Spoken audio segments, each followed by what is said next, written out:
Meeting to order at 6:05 p.m. So roll call, Ms. Euster. Here. Here. Here. Hill. Here. Bill? Okay. And go ahead, Ms. Jones. And Yeah. hold on, I'm going to give an explanation.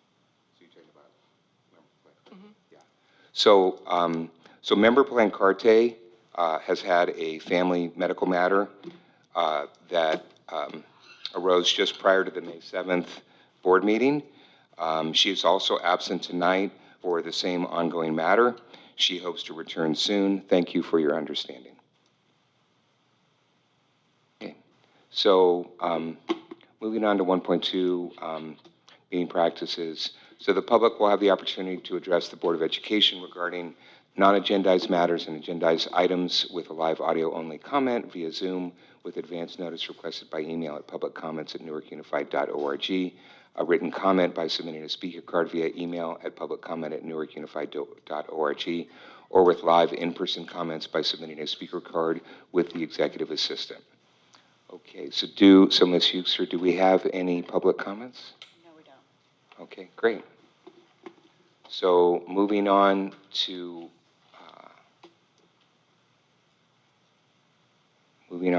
item 1.3, 1.4, recess to closed session. So in closed session, we're going to be covering item 2.1, public employee appointment discipline dismissal release complaint, 54957.61, administrative law hearing update, and 2 classified grievances. And then number 2.2, agenda item 2.2, student expulsion, Ed Code 48918. Okay, and with that, we are recessing to closed session.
Meeting back to order at 7:15.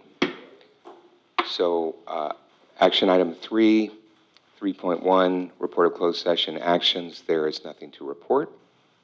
Moving on to item 4.1, Pledge of Allegiance. Can we all stand, please?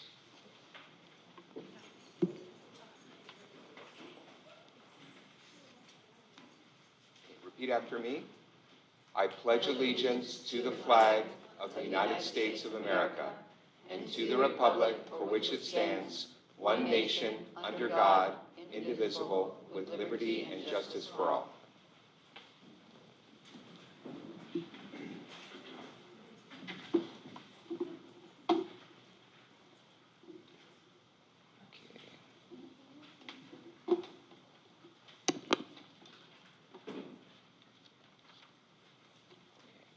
All right, so item 4.2, meeting practices and information.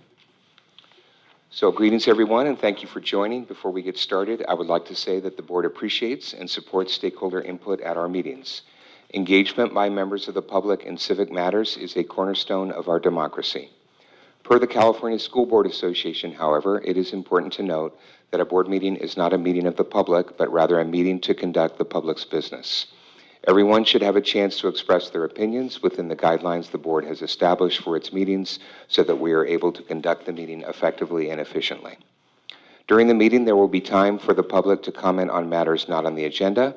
In addition, members of the public may comment on specific agenda items after I, as the board president, ask for public comment on an item. Until it is your turn to speak, or if you are here just to observe the meeting, please refrain from any behavior that prevents others from participating in the meeting. This includes any conduct that prevents members of the board, district staff, or the person making a comment from speaking. We also ask that when you are called upon, you address only the board. While we assume that members of the public intend to participate in the meeting in a civil manner, and while legitimate criticism of the board is protected speech, per Board Bylaw 9323 and Government Code 54957.95, we will not permit actual disruption of the board meeting. Disrupting means engaging in behavior during a board meeting that actually disrupts, disturbs, impedes, or renders infeasible the orderly conduct of the meeting. Actual disruption by an individual or group or any conduct or statements that threaten the safety of any person at the meeting shall be grounds for the president to terminate the privilege of addressing the board and remove the individual from the meeting. Prior to removal, the individual will be warned that their behavior is disrupting the meeting and that failure to cease the disruptive behavior will result in removal. If after being warned, the individual does not promptly cease the disruptive behavior, the board president will ask that the individual be removed. Thank you for attention to these protocols, and we look forward to your participation in our meeting. Okay, so moving on to 5.1, approval of the agenda. Can I get a motion to approve the agenda? I move that we approve the agenda. I'll second. Member Thomas moves, Vice President Jones seconds. Can we do a roll call vote, Miss? Or are you able to do it through board docs? Okay, great.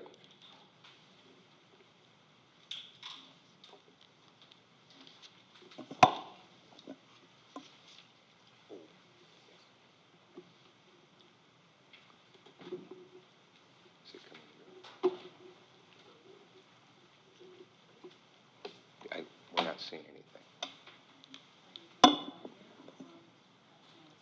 No, do it through board docs if you can.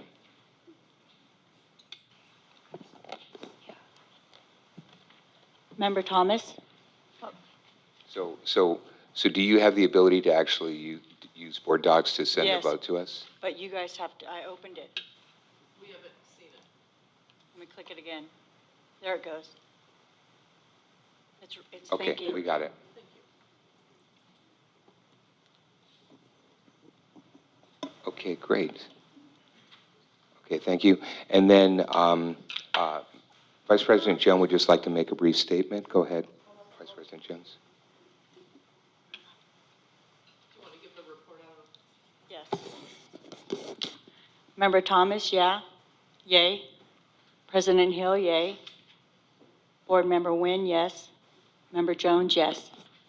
The preferential vote by the school board members should be first. Oh, I'm sorry. Member Thomas? No. So ask. Motion Student, first. student member, student member. She's not on here. No, I know, so you ask her I meant just the student verbally. member. Oh, I'm sorry. Student Member Joy? Yes. Okay. I'm sorry. Okay, and then go ahead with the rest. Did you? Five see- ayes. Is it 5 ayes? Yeah. Okay, great. Okay, so Vice President Jones? I got a message from a member Plancarte today. She says that she had a family medical matter arise just prior to the May 7th board meeting, and she is also absent tonight for the same ongoing matter. She hopes to return soon, and thank you for your understanding. Okay, thank you. So moving on to item 6.1, student report, student member. Good evening, board members, executive cabinet, and community.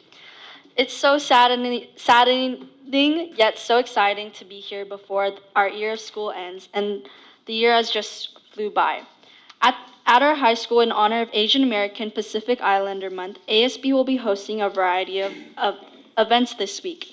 On Tuesday, during lunch in the quad, students are invited to come learn about the history of the traditional art form of henna with South Asian Student Union.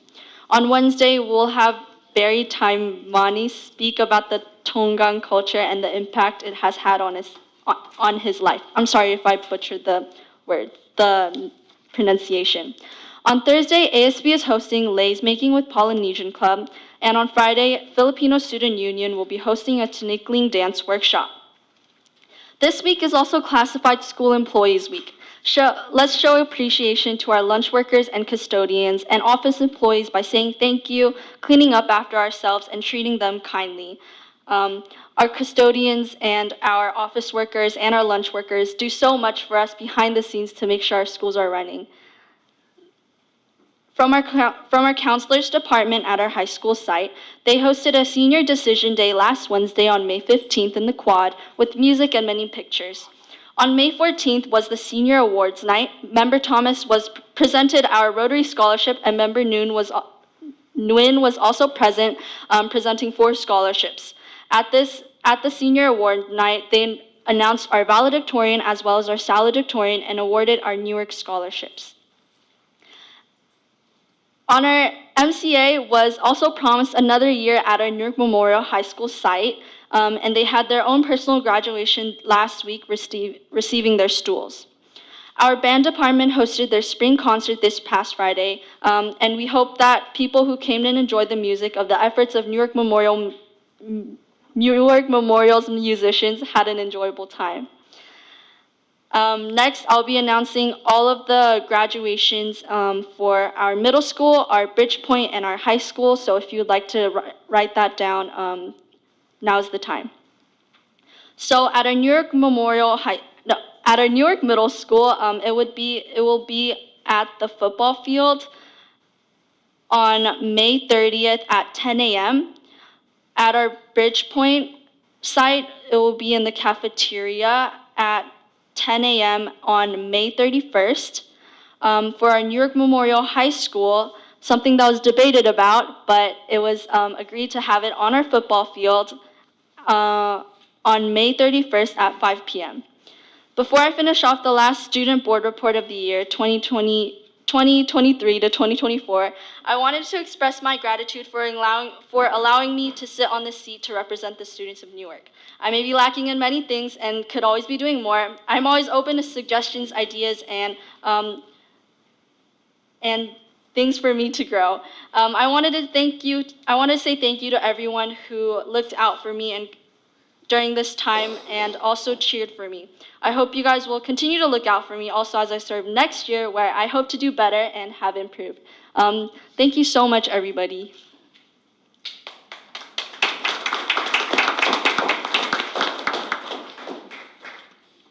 Thank you, student member.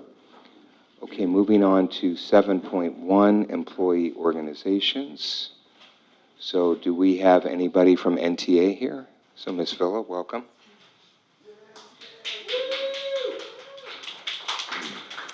Good evening, my name is Sherryville, and I'm president of our NTA. I do have 3 things to talk about tonight. First, Mr. Williams, right now, as of now, 1 vacancy in our district only at this time of the year is outstanding work. So our members appreciate that. You know, we're coming off of years of having 17 vacancies, 12 vacancies still at this time of the year, so with one left, that's good work, so thank you. The second thing, while this is not the last board meeting for the 23-24 school year, it is the last board meeting during when school is in session. Our NTA members have been patiently waiting for the past 174 school days with very little to no information in regards to what's happening in the district. You know, there's been vacancies here in the district office since the beginning of the school year. We have our third year compensation to still negotiate. So with that, it's definitely a step in the right direction to see the sunshine for negotiations to be on tonight's agenda. So we are looking forward to getting together, setting some dates to start negotiating. We do have the June 30th deadline for teachers to put in their resignation. That's a big concern. So again, as the head negotiator for our NTA, we're looking forward to getting the dates together to start negotiating. And last, there's a big group of NTA members that I would like to formally apologize to. I stand up here and I talk about we have to retain our teachers. We have to retain our teachers. But we do have NTA members that don't hold a traditional classroom. So counselors, school psychologists, behaviorists, speech clinicians, program specialists, librarians, and our one school district nurse whose ratio is 1 to 4,000, however many, what our enrollment is. That's a big caseload for her. So again, my apologies to these NTA members for not specifically saying their positions and themselves. It's a long list. But again, I apologize to those members for not saying we need to retain those positions because we need them just as much as we do need our teachers and our support staff. But other than that, thank you.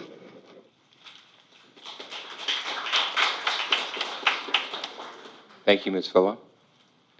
Okay, do we have a representative from CSEA? Okay. Do we have a representative from NUMA? Okay. All right, moving on. So we're going to now move to item 8.1, public comment on non-agenda items. And and again, I know that some members of the public know and the board knows, but not everybody knows. And so in general, we limit our agenda items to 20 minutes, and that includes the public comment on non-agenda items. However, we actually have about 8 or 9 requests, and so if we multiply that by 3, that would be 27 minutes, and so it would exceed that. So how would the board like to handle this situation?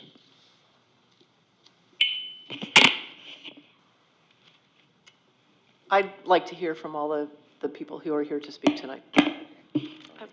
I'm also in agreement with Member Jones. Okay. Are there any issues? Okay, great. Okay, so proceeding forward. Non-agenda items 8.1, Ms. Martinez. See. Good evening, Board. My name is Elisa Martinez. I'm a parent of 2 students here at Newark Unified. I'm here to ask the same question I've been asking for over a year, which is how much has this board's mismanagement and faulty decisions cost this district? Since no answers have been given to date, I'm going to take a back-of-the-envelope estimate. We gave the departing superintendent $300,000 to go away, even though there was no fault of his. $25,000 for recruiting. Then you hired a failed hire for another $300K. Then we replaced with a CBO with an additional bump in salary, so I'm just counting the difference. Then the interim cost, in addition on top, if you would have hired an HR and other roles, another $30K or so. Interim salaries for the HR, that was for academic services. So this is for HR, $50K. I'm trying to be transparent in my assumptions. And then just, I know that there was a remote role for $60K. I'm not quite sure what they're doing, legal fees for all the contracts and such. So back of the envelope, $900K. So how many TOSAs could we have paid for that? How many field trips? How many student-centered activities could we have paid with $900,000? I may be way off base, but I'd love for this board to clear up the number.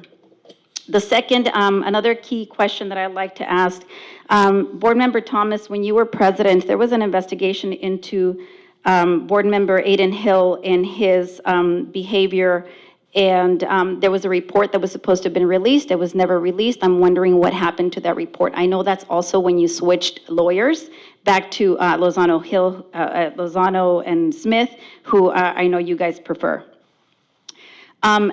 You know what, in terms of those $900,000, it doesn't really account for the loss of talent that we had not only at a district level, but also at our school administrator level. So I can't even put a value to that. And because at the end of the day, those being impacted directly are our students and our families. And then finally, I actually wanted to just comment on something that I listened to the couple of meetings. I haven't been here the last couple of meetings, but I just wanted to ask you guys to, as a board, to please honor your positions and don't accuse community members, I'm sorry, of either being afraid of change or being mean for coming here and asking questions that you as a board, as elected representatives, have a responsibility to answer. You don't have to answer directly, to engage with me directly, but it would be great to hear from you through official communication and let us know what you're doing in a transparent and honest way. Thank you.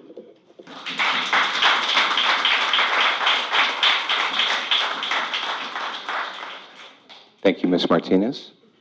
Okay, so Ms. Zuila Rivera.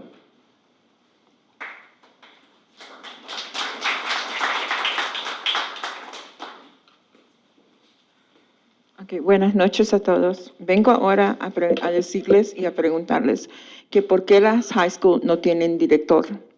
¿Cuántas veces he venido yo y padres de familia a decirles y a preguntarles lo mismo?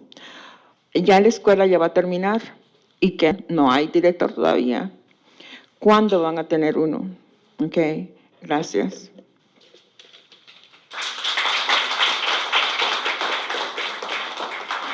Ms. Fuster, can the translator online translate for us?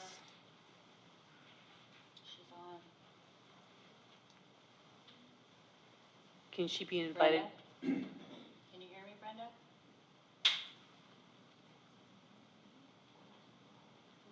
She's not answering, but she's on. I could hear her mine. Hello? There she is. Hi, Brenda. Can you translate for us, please? Well, I am sorry, she would need to repeat the statement because I've been off all this time. I was instructed by my agency to log off at 7:30. Oh. Can she repeat it, President Hill? If she would like. Would you like to repeat that? Yeah, I think that's important. Thank you. I apologize for the inconvenience. I could say it in English, but the point is I'm not saying it is because to feel what the Spanish people feel. Okay, that's why I hopefully will understand you guys someday.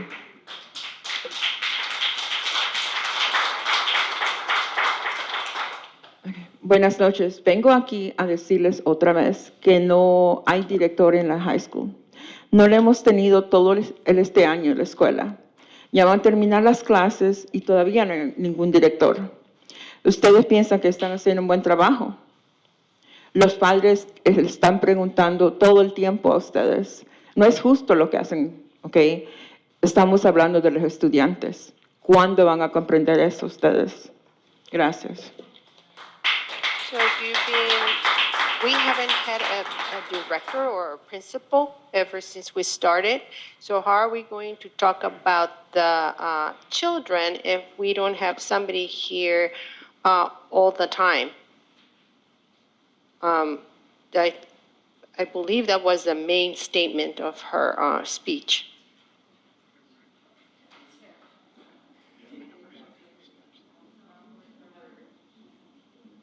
was the main. Okay. Okay, thank you. Okay, thank you, Ms. Rivera. So moving on to, is it Anja or Anya Diniger?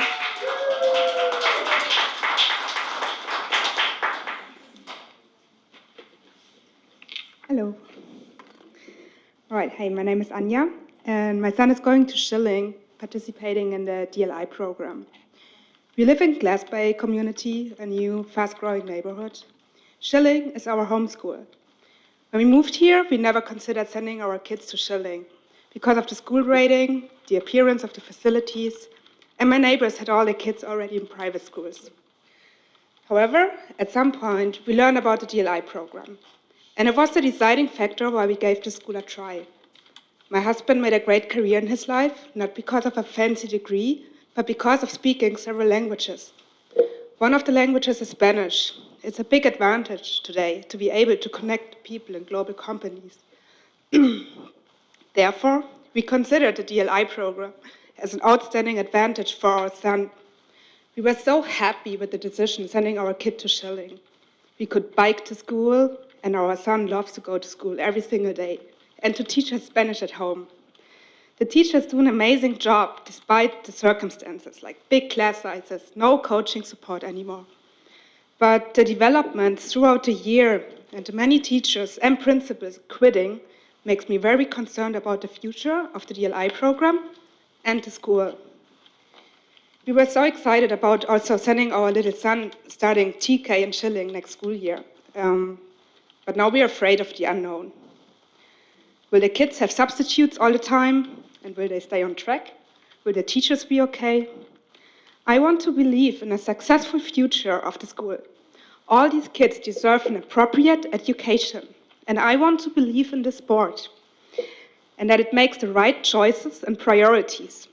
Your choices have a direct impact on our daily lives and our future. The city is making investments to make Newark more attractive, but Newark also needs good schools to attract and hold families here. We've seen so many friends and neighbors move away to better school districts when the kids hit kindergarten age. This can't be what this board wants for our school and for our kids. Please don't make us move to another school district. This is our home and this is our community. I was always advocating Schilling, and there was so much momentum with the neighborhood families showing interest in Schilling, even signed up their kids. Also for them, the convincing factor is the DLI program. Therefore, I hope there will be no further cuts, and Schilling will receive the funds that keep staff motivated and supported. Thank you.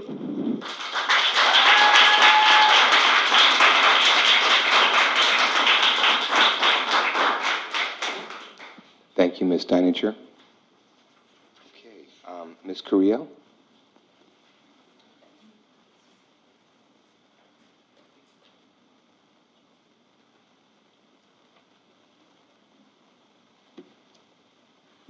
Brought my sign, Aiden. Good evening, everybody. To be honest, I struggled to get myself to come to this meeting today. This is my family's first year in NUSD, and I've devoted this entire school year to making our school, Schilling, go Schilling, and district stronger. Unfortunately, despite all of our efforts, we have been labeled mean girls, and instead of closing the year on a positive trajectory, staff and community morale is at an all-time low. The district keeps flushing money, but I'll go into that when I speak on agenda item 12.1. I am frustrated that the board does not listen to our community. The lack of professionalism by our board president is repulsive, and the district continuously overpromises and repeatedly underdelivers. In December 2023, our previous superintendent, Dr. De Leon, President Hill, and board member Plancarte attended our past meeting, which is our parents and Schilling staff.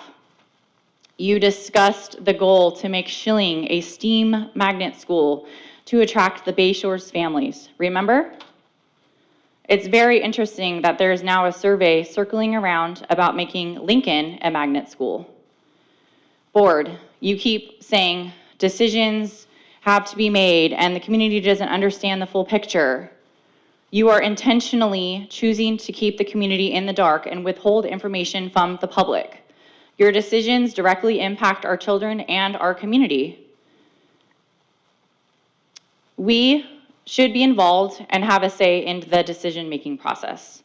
With only a few more days left of school, I want to take a minute and thank our incredible teachers and staff for all that you do and have done for our students. I know this year has been challenging to say the least, and you have not had the representation and support that you deserve. I understand why staff and families, mine included, are choosing to pursue other opportunities and take their business elsewhere.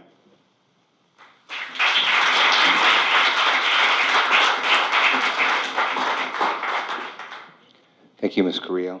And then Superintendent, if we could get a clarification on STEAM, because it's my understanding that the board hasn't provided any direction on, although we've expressed an interest in STEAM, I don't believe that we've provided any direction on where a STEAM school or schools would be located, but I don't know if there's discussions at a staff level about that. Can you provide additional information? Well, I can't provide it this evening, but I can tell you that there has been some survey information that's been done. I have to go back and kind of collate that and see if that really does specifically identify that. I know that in the most recent bond survey, I do believe there were innovative programs that were discussed inside that piece. We might see some information from that. But I do think that several of our school sites, the leadership at the schools, are actually surveying their communities to find out what other kind of program they want to have. And I think that's been a big part of, for the principals to be able to communicate with their schools like councils and with their parent groups to learn more about the types of programs they can offer at their school sites to be, get kids interested and to get families interested and to be able to participate. So I think, we can look at trying to get some more information on that, but I think that's a high level, great question to be able to ask. And so I think, those are areas that we can come back and give you a better report on later. Great, thank you. Okay, moving on to Ms. Vicenta Ditto.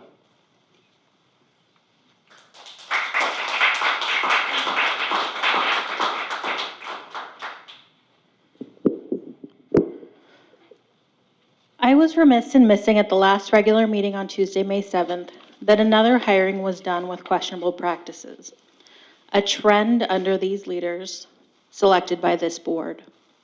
On May 7th, Interim Assistant Superintendent for Human Resources, Chris Williams, was hired as a full-time certificated management employee at 1.0 FTE. I bring this to your attention for two reasons. The first, to make you and the community aware that his availability to staff has only been about 3 days a week since his effective date of 4/23. His delays in responding to emails and meeting requests span 3 or more workdays, with one management member reporting almost a month lapse, leading to contractual deadlines being missed. The lack of urgency with a depleted HR staff means important processes are being delayed, missed, or ignored. Additionally, if Mr. Williams is only working 3 days, then shouldn't his FTE be reduced from 1.0 to 0.6 as all other 3-day employees in the district? The community wants to know. Do you? The second is important because of your fiduciary responsibility. There is currently no contract for Mr. Williams. The position of Interim Assistant Superintendent is not on the current salary schedule for NUMA. Therefore, there is no current salary rate for Mr. Williams within the NUMA salary schedule. The meet and confer process was not engaged in with NUMA leadership to include this position. All superintendent and CBO positions have been unrepresented and have individual contracts negotiated directly with the district. Why was this not done in this case? Isn't that your responsibility? What is the current pay rate for Mr. Williams? What are the terms of his interim position as far as dates of service? Are there any other benefits the district is financially providing Mr. Williams? What was the interview process? Did it include a reference check in Paso Robles? Did this not go through the meet and confer process? As this did not go through the meet and confer process, and no assistant superintendent contract has been agendized, You've once again failed to provide transparency to the community. We desperately want to turn our attention back to our students and the programs that will provide them the best education. Stop forcing us to instead have to watch what you and the executive board are doing to subvert best practices and engage in behaviors detrimental to increasing enrollment and recruitment.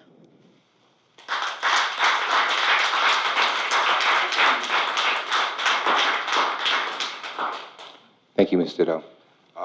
And we have actually covered this item actually across a couple of different meetings, and I may not be using the correct language, Superintendent, so you can correct me if I'm wrong, but I understand that Mr. Williams has been hired essentially as an at-will employee. He is, and therefore he does not have a contract, but I don't know if you want to provide any additional detail.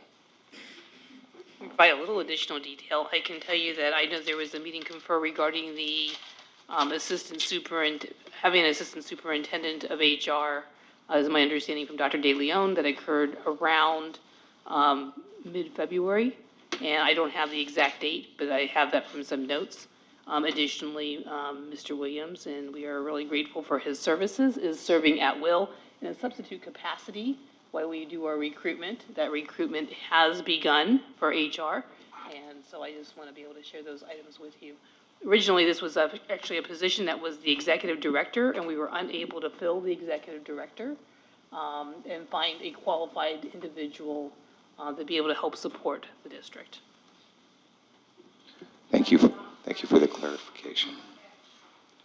Okay, so moving on, so Ms. Monica Quiroz.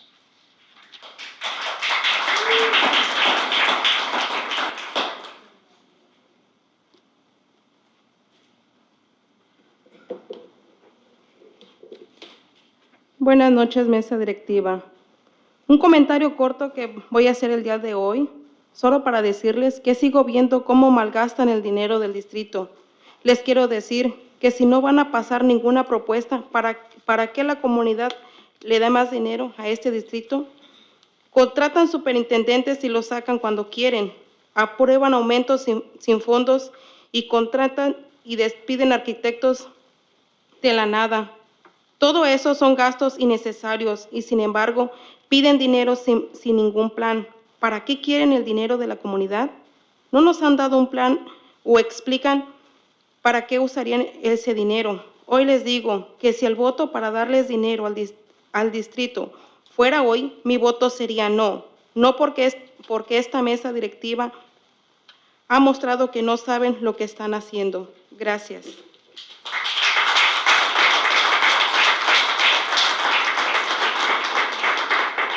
Ms. Hughes, are we able to get translation? Brenda, can you go ahead?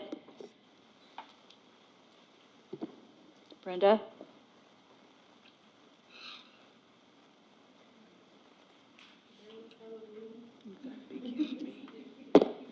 President Hill, she left again off the Zoom.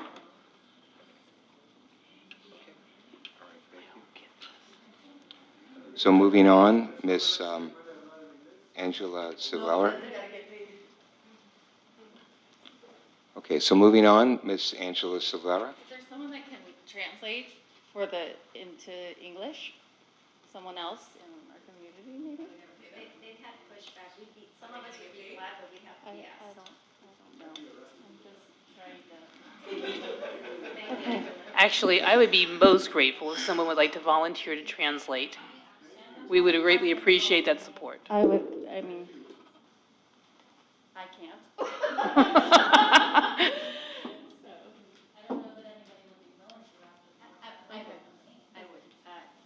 I think we have to, famous words go high, right? That there is, porque esto es importante para nuestra comunidad y no dejar que estén sin una representante aquí. No nos vamos a dejar. Muchas gracias, Good evening. señora De nada. Martinez. Good evening, Board. This is a short comment to let you know that I continue to see misuse of funds of this district. what is the point if you don't bring forward a plan and share it with the community so that we understand what this district is doing with the funds? You hire a superintendent, then they're gone. You approve increases even though we don't have funds. And then we hire and fire architects out of the blue. These are expenses that are unnecessary, and even then, you are still asking for support, for financial support. What will this money be used for? You have not given us a plan or an explanation in terms of how this money will be used.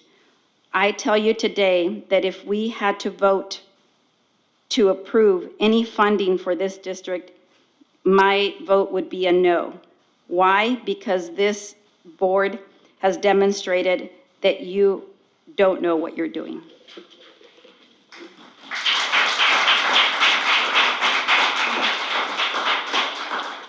Thank you, Ms. Martinez. Ms. Silvera?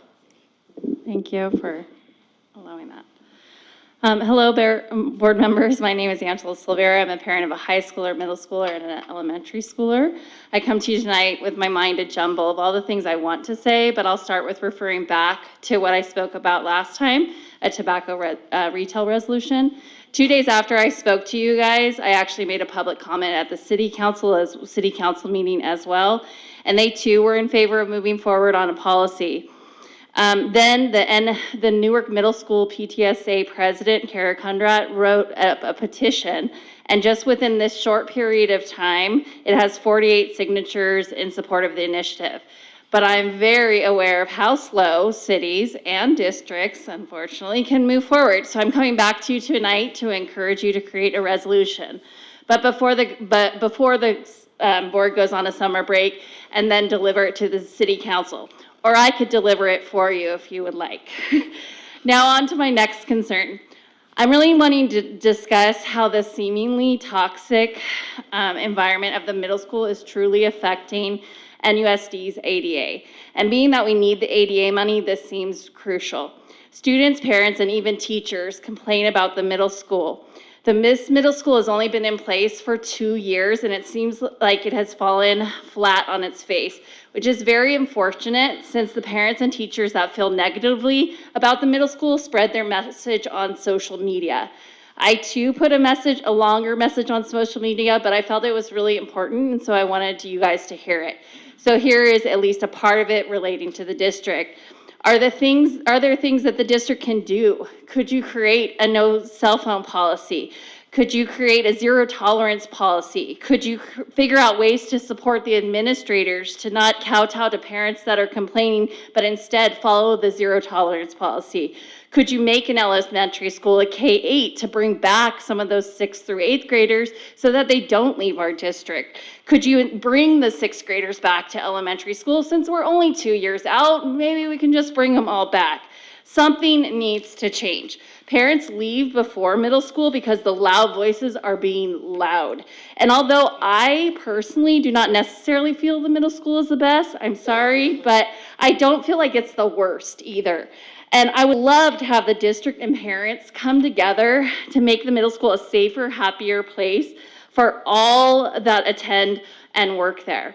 Now, third thing, since I still have 22 seconds, is that I feel like the discussion every single meeting to have the comments be for 20 minutes, or should we extend it? Can you guys just set it as a principle to be 30 minutes long? Because it seems like a waste of discussion and a waste of time for all of us every single meeting to say, there's 9 people, that's times 3 is 27 minutes. That's more than the 20 minutes time. I feel like it would just be a better use of the time to make an overboarded, like a policy, 30 minutes, and then that would need to be an ongoing discussion. Thank you.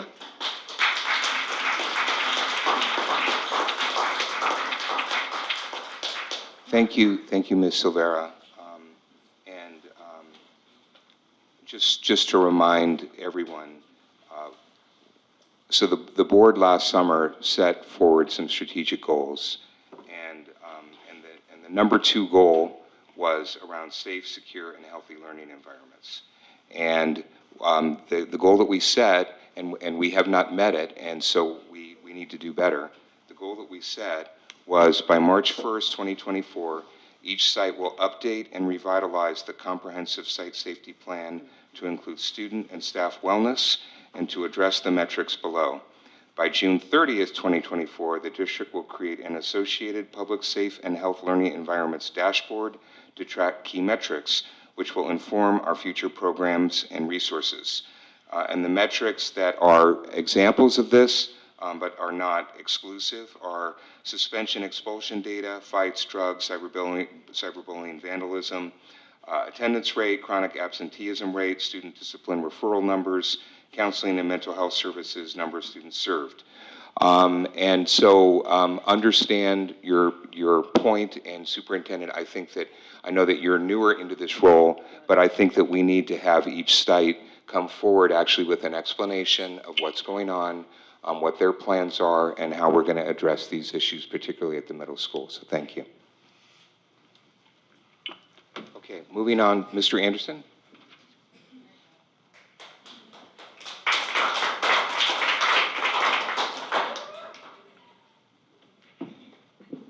Good evening. I wasn't going to talk today, but the Festivals of Democracy, how beautiful. You all inspired me.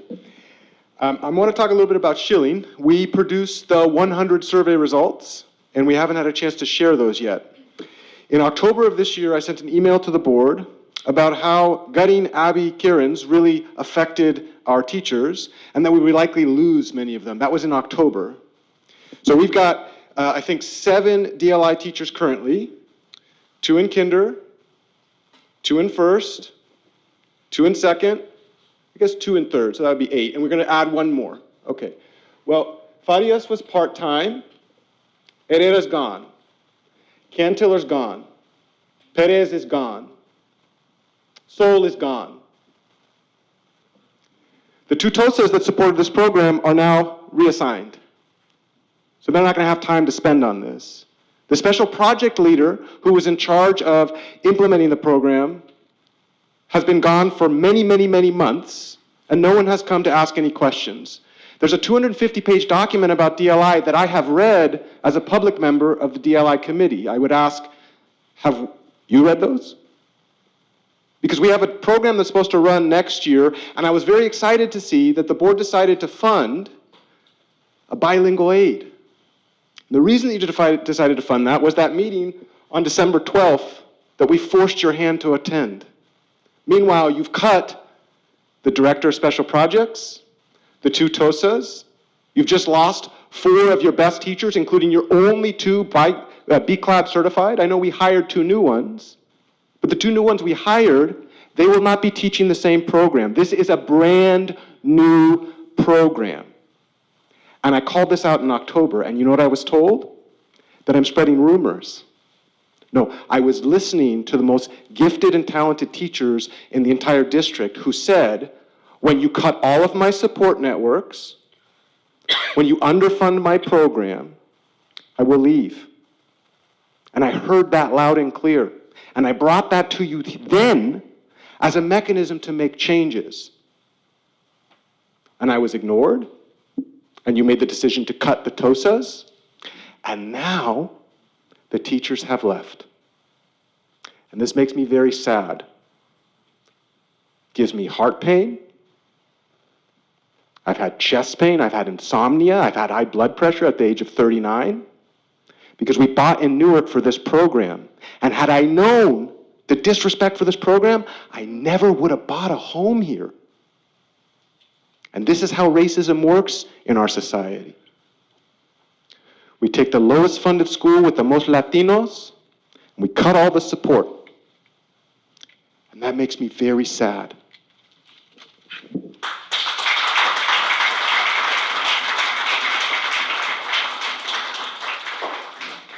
Thank you, Mr. Anderson. Okay, so we're finished with public comments. We're now going to move on to, public comments on non-agenda items, 8.1. We're now moving on to 8.2, public comment on agenda items. And we have 11.4, Ms. Vicenta Ditto.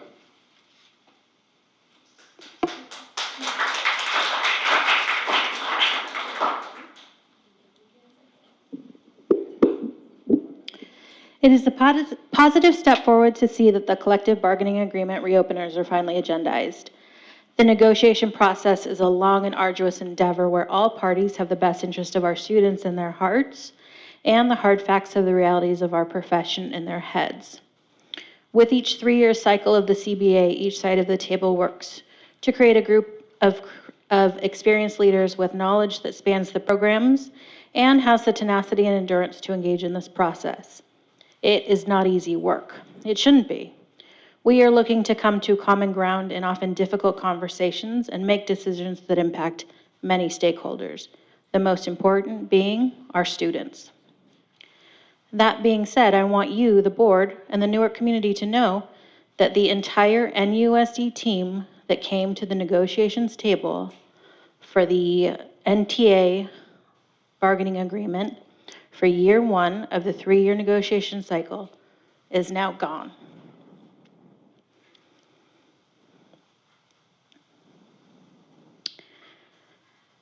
We were the pillars of leadership chosen to sit at the negotiation table and engage in this process under the direction of this board. And now we have lost faith in you. Council, released by this board. Executive Director of HR, resigned. Director of Operations HR, resigned. Assistant Superintendent of Educational Services, resigned. Secondary Principal, resigned. Elementary Principal, resigned. There is not a single member who will be sitting on the NUSD side of the bargaining table that has the knowledge of discussions and intentions moving forward.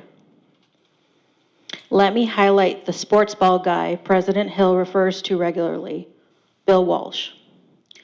Winners act like winners before they're winners.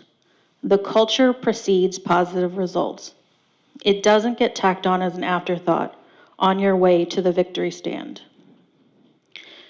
Congratulations on demolishing the winning culture that existed in Newark, that had teachers, support staff, and leaders wanting to work their careers here.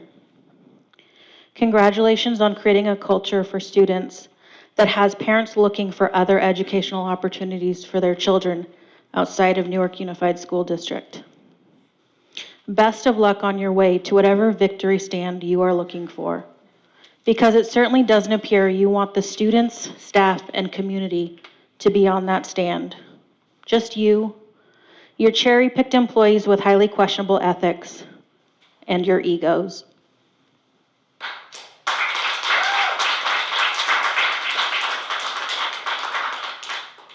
Thank you, Ms. Ditto. Okay, moving on to item 12.1. And I'm sorry, I forgot to mention, everybody, when it comes to agenda items, regular agenda items, you have the option of speaking now, or you can wait until the agenda item actually comes up, and you can speak before, or you can speak after. So, Ms. Miriam Mendez, would you like to speak now, or would you like to wait until this item comes up? Okay.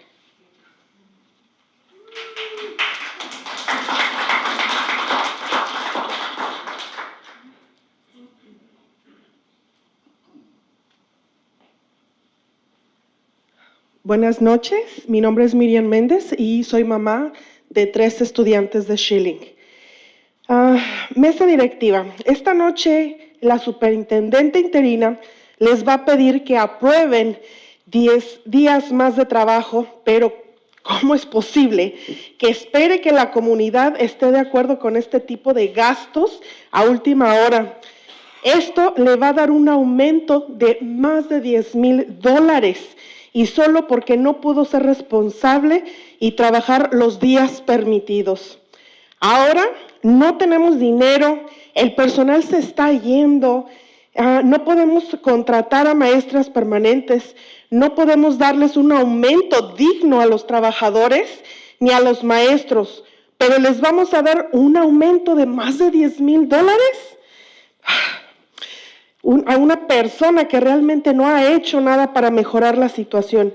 Si aprueban este aumento, de verdad, considero que es una injusticia a los empleados, a los estudiantes y es una muestra de lo irresponsable que es esta mesa directiva. En Schilling ya quitaron un programa para el próximo año que justamente es de $10,000 porque no hay dinero y ahora pretenden darlo a un trabajo inepto. ¿Cómo es posible eso? Los maestros se están yendo precisamente por estas circunstancias que están aprobando. La gente que se está preocupando y ocupando de las necesidades de nuestros estudiantes, de las necesidades de nuestros maestros, de toda la comunidad en general de Newark, se está yendo, la están obligando a irse. Y sin embargo, se está quedando la gente que únicamente pretende llenarse los bolsillos. Eso es una injusticia. Ya lo mencionaron personas que han comparecido aquí, han mencionado las personas que se están yendo, los profesores, directivos. ¿Qué es lo que pretenden? ¿Qué es lo que siguen? ¿Quieren quedarse solos? Yo vine huyendo de mi país por la corrupción y desafortunadamente me estoy topando con la corrupción y nepotismo en persona. Qué tristeza. Gracias.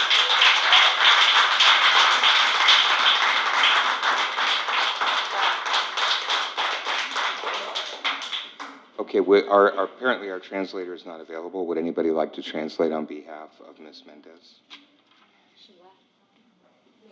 She left the meeting? I don't understand that.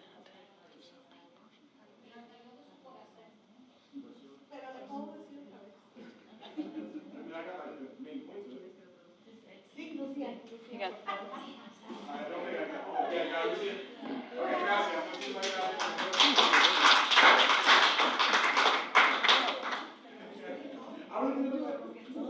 ¿Puedes usar ese dinero en una traducción correcta? Tonight, the superintendent is going to ask you to approve 10 days of work. How is it possible that you expect the community, that you expect the community to be okay with this, to accept these kinds of expenses? You're going to be giving her a raise of over $10,000, and all because there was no responsibility in managing the calendar. Now we don't have money. Personnel is leaving. We can't hire proper teachers. We can't give teachers and employees a proper raise, but we want to give over $10,000 to one individual who has not demonstrated that they have the capacity to fill the role. If you guys approve these $10,000 today, it's going to be an injustice to the employees of the district, to the students, to the teachers, and it's going to show the irresponsibility of the board of directors. Additionally, the board members. Additionally, she said that there was a program at Schilling that was cut for $10,000, and that these $10,000 are not going to be provided to one individual. She mentioned that she is disappointed with the actions that are happening. She is disappointed with the fact that there are individuals, staff members leaving the school district, as was previously mentioned, and that it's all because of the actions of the board. She mentioned that she came from another country to avoid corruption and nepotism, but she is seeing it right here in front of us. Thank you.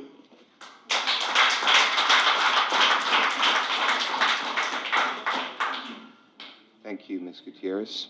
Okay, moving on, 12.1, Ms. Carrillo.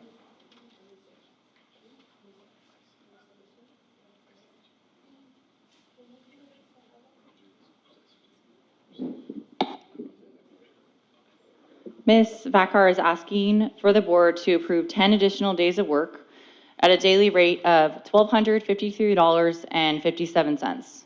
I'm not a mathematician, but if my calculations are correct, this is going to cost our district $12,535.70.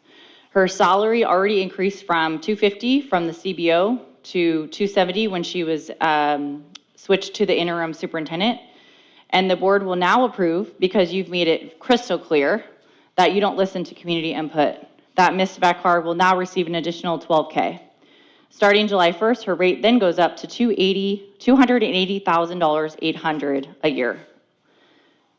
Did you guys forget we're in a $14 million deficit?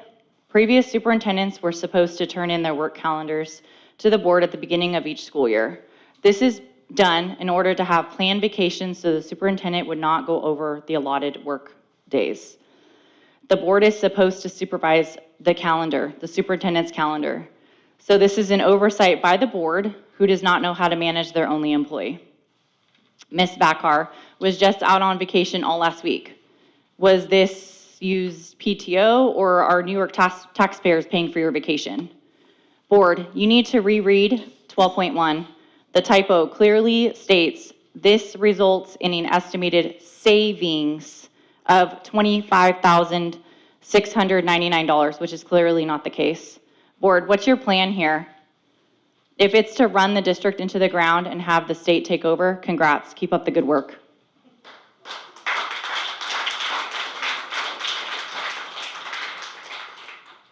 Thank you, Ms. Carrillo. Okay, moving on to item 12.7, Caratina Navarro.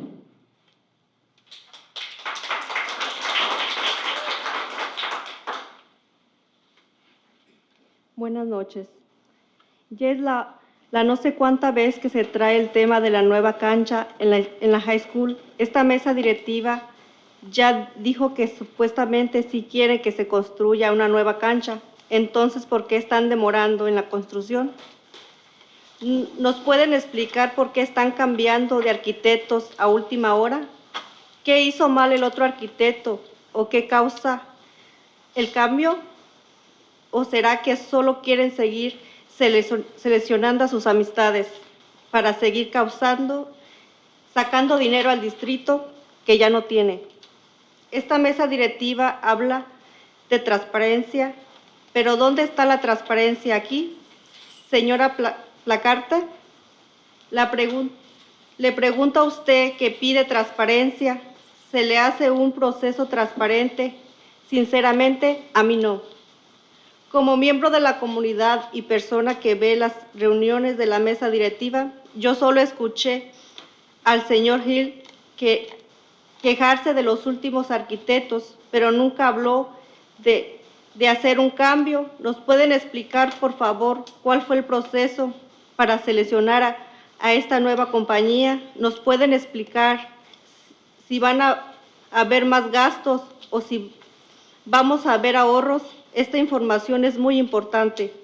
La renovación de la cancha en la high school es muy importante. Ahora estamos hablando que es importante por la salud física de los estudiantes y por los ingresos que pueden generar, pero esta mesa no le está dando la importancia que se merece y no está valorando a nuestros estudiantes. Yo quiero que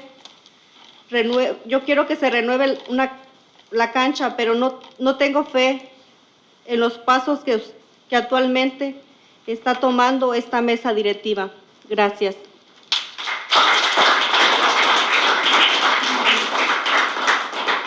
Thank you, Ms. Navarro.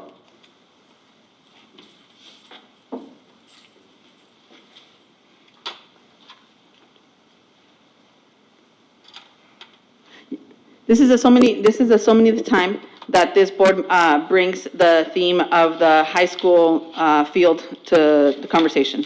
The board has said that supposedly they are interested in renewing and renovating the field. However, why is the construction being delayed? Can you explain why you guys are changing the architect at the last minute? What did the previous architect do wrong? What has caused this board to want to change with the previous architect? Or is it only that now you want to change the selection so you can pick your own friends? This is just a waste to the district, and it's just taking out money that we don't have. This board talks a lot about transparency, but where is the transparency? Ms. Plancarte, I ask you, you asked for transparency. Do you think this process is transparent? Because to me, I sincerely don't think so. As a member of this community, and an individual who views the meetings of the board, I have only heard I have only heard Mr. Hill complain that the last architects, complain about the last architects and say that he wanted to change.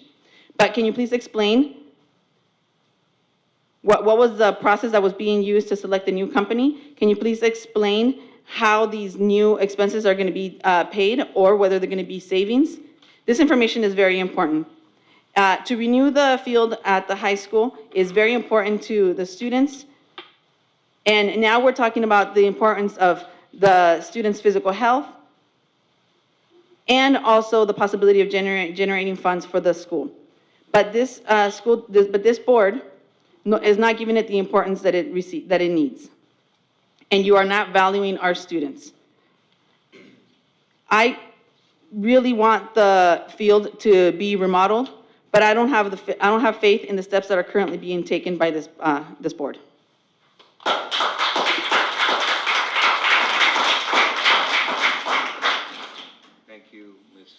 Thank you, Ms. Navarro, for your comments, and thank you, Ms. Gutierrez, for translating. We are going to be discussing this in more detail, but I think it's important to note that we actually had multiple open session discussions on this. We both asked the vendors to actually come in and give us a project update, the architects and the project managers, and we also had a study session. And it was at that point that we discovered that the vendors were in breach of their contract. Serious breach of their contract. And anybody that knows anything about procurement knows that when you have vendors that don't live up to their obligations, it's a serious issue and you need to take action. The action that we took was we said we needed to have a second set of eyes come in and take a look at this project. And we're going to be providing more detail. Point of order. Once we, so Madam, I'm allowed to provide context for items that are discussed. And this is something that's been discussed. Point of order. Okay, and so, We have agendized items here for the, Okay, all and we right. can have discussion then. Thank you. Okay, and I would just, I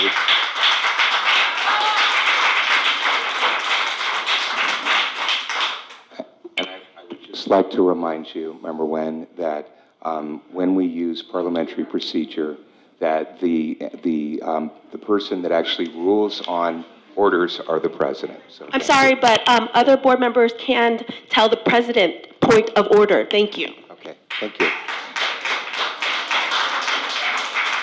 Okay. So moving on to item 13.2, Myra Perez. Excuse me, I submitted a form for 12.5. So We're still in public comment, Ms. Martinez. On the agenda items. So for what item? I'm sorry. Oh, I'm sorry. We have them. I just missed it. So let's go back to 12.5. I'm sorry. Ms. Martinez, come on up.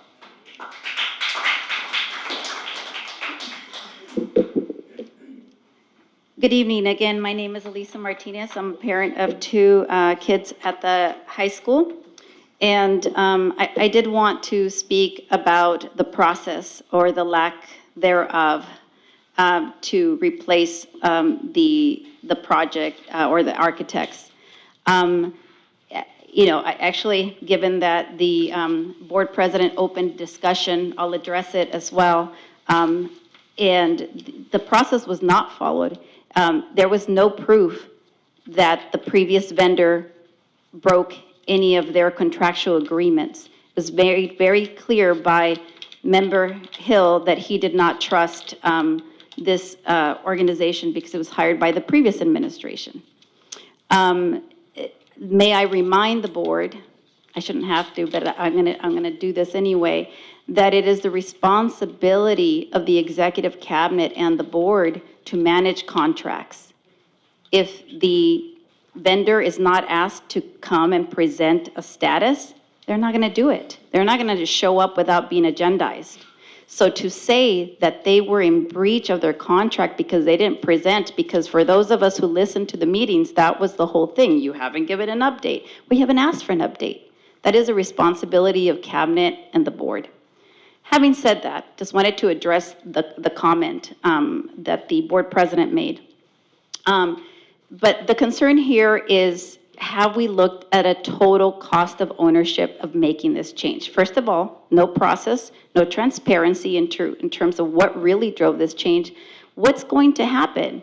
Is there a slide back in the timeline? It's no secret that Member Hill never approved this project from early on and buckled to when the community made it clear that this was a priority for us. So what are we doing? Why is this happening now? Will the time shift? Will there be additional cost? What is the true total cost of ownership of this change? It is very important to understand, just like the total cost of ownership of hiring a very highly paid superintendent because our neighbors do, right? When you look at the total cost of ownership, Fremont superintendent, though, makes over $300,000. Total cost of ownership per student is about $10. For Newark, it's almost about $60 per student. Because we can't afford, we have less than 5,000 students enrolled. Fremont has 30,000. Guys, we cannot be, board, we cannot be short-sighted. We need to look at the end-to-end numbers. It is exhausting coming here. A couple of folks said that. It hurts my heart. I lose sleep. That's why I refuse to watch some of these meetings and come here. Because I lose sleep. Because my kid's here and I am invested in my community and it breaks my heart. Thank you.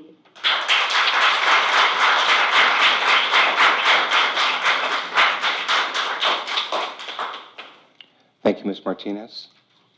Okay, Cesar Moyoli, is that how you say your name? No, Cesar Moyoli? Okay, all right. So, Alex Garcia?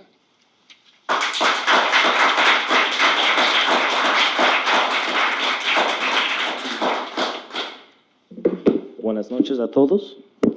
My name is Alex Garcia. I am currently a junior at Newark Memorial High School, and I have been a part of this project since the beginning, which for those who don't know has been December of 2022. There's been a lot of criticism from the board for the lack of communication regarding this project, so you can imagine my surprise when the only update I have seen since the study session in March is agenda item 12.5, approving a new architect. Was this an intentional delay?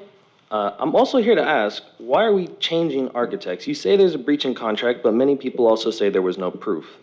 I'm asking, please do not continue to intentionally stall this project. I was a sophomore when this project started, and it looks like I will be a graduate when it is done. This is an opportunity to regain some trust in this community that has been lost for years. Please do things the right way, as we deserve better.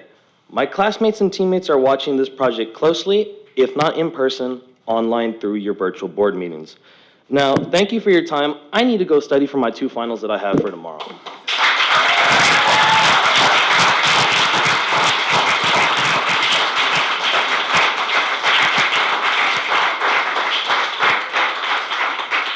Thank you, Mr. Garcia, and good luck with your finals. Okay, so moving on, let me just double check here. Okay, 13.2, so Teresa, is it Puelos? Or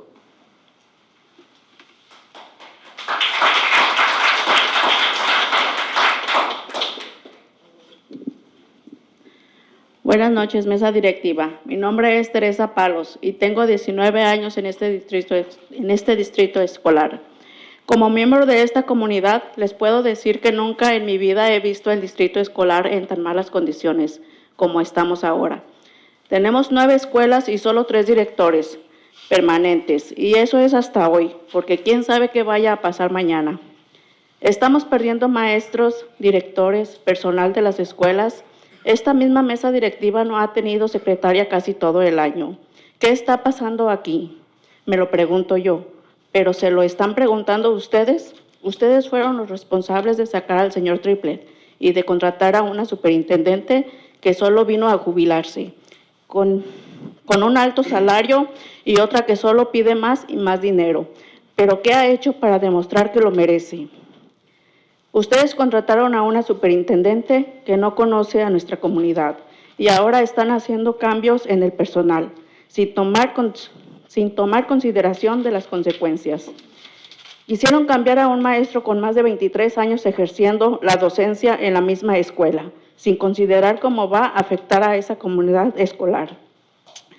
Van a cambiar a una maestra de estudios técnicos, pero luego van a recrear el mismo programa de la escuela de la cual la sacaron. Se va la directora de educación especial y ¿saben el por qué? Todos estos cambios afectan la educación de los estudiantes y ustedes no están haciendo su trabajo. Tienen que mejorarla en la educación, no empeorarla. Yo como miembro de la comunidad estoy muy decepcionada con lo que está pasando aquí en el distrito. Y antemano le doy gracias al señor Williams por recibirnos la otra vez. Gracias.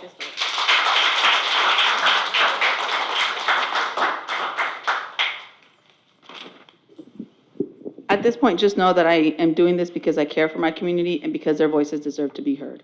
But it is your responsibility to have a translator here. Thank you, Ms. Gutierrez and Thank Mrs. you. Martinez for volunteering to translate tonight. Thank you.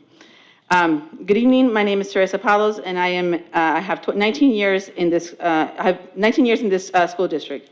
Like a member of this community, I'd like to tell you that I have never in my life seen this district in such bad conditions as I see it today.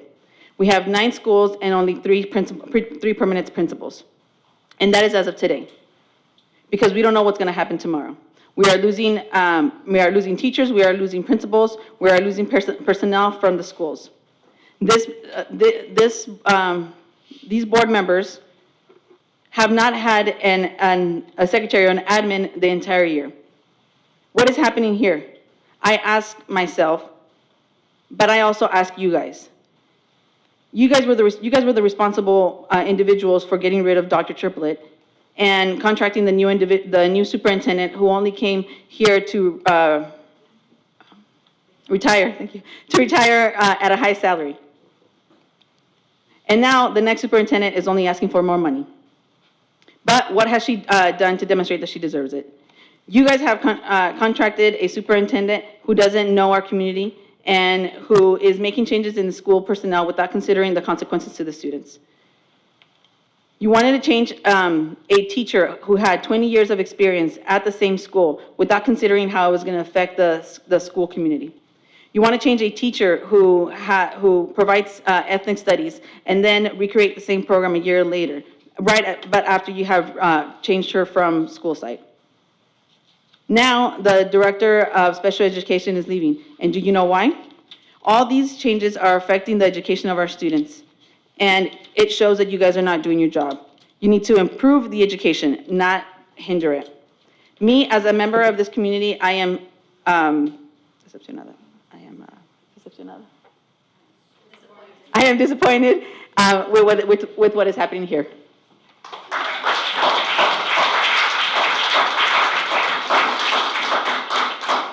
Thank you, Ms. Porlos. Thank you, Ms. Gutierrez.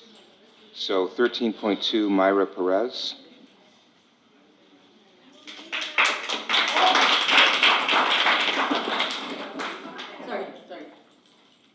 One last thing, she did say that she wanted to thank Mr. Williams for listening to them last week. Sorry.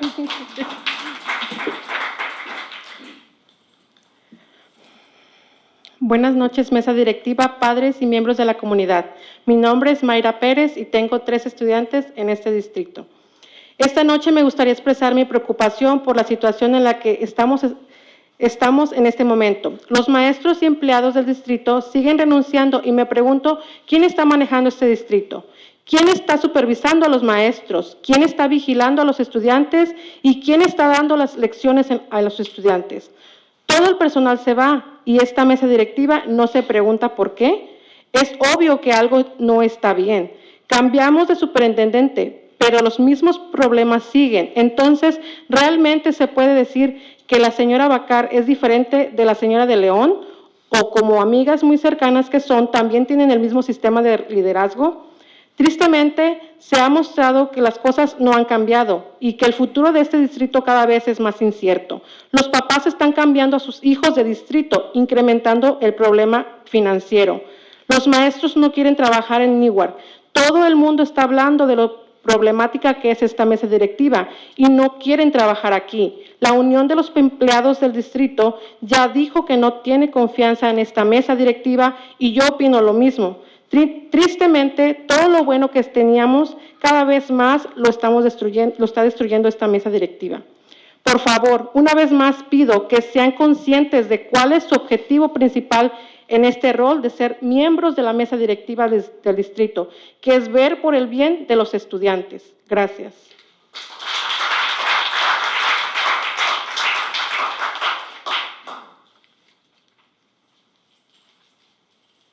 Good evening, parents and members of the board.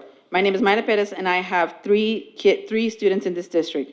And tonight, I want to express my worry for the situation that we are facing at this moment with regards to our teachers and our staff that continue to resign the NUSC district. And I ask myself, who is actually managing the district? Who is supervising the teachers? Who is supervising the students? And who is giving them their class lectures? All the personnel are leaving, and has this board of directors, has this board asked themselves why? It is obvious that something is not going well. We now have a change in the superintendent, however, the same problems continue. So can we really say that Ms. Vicar is different from Ms. De Leon? Or just because they're friends, now they are showing that they have the same leadership style? Sadly, it has shown that, sadly, we are seeing that changes are not happening. And the future of this school district is every day more uncertain. The parents are transferring their children from the district, and the problems of this district are increasing. The teachers do not want to work in Newark. Everybody's talking about the problems that are being caused by this board, and they don't want to work here. The CSEA, so the Union of the Employees of this district, has mentioned that they have no confidence in this board, and in my opinion, is the same. Sadly, all the good things that we have had in this district are leaving, and they're being destroyed by this board. Please, I just asked that you guys be conscious and explain what is your objective and your principle, and to focus on your role as members of this board. Because our students deserve better, and it is for the good of the students. Thank you.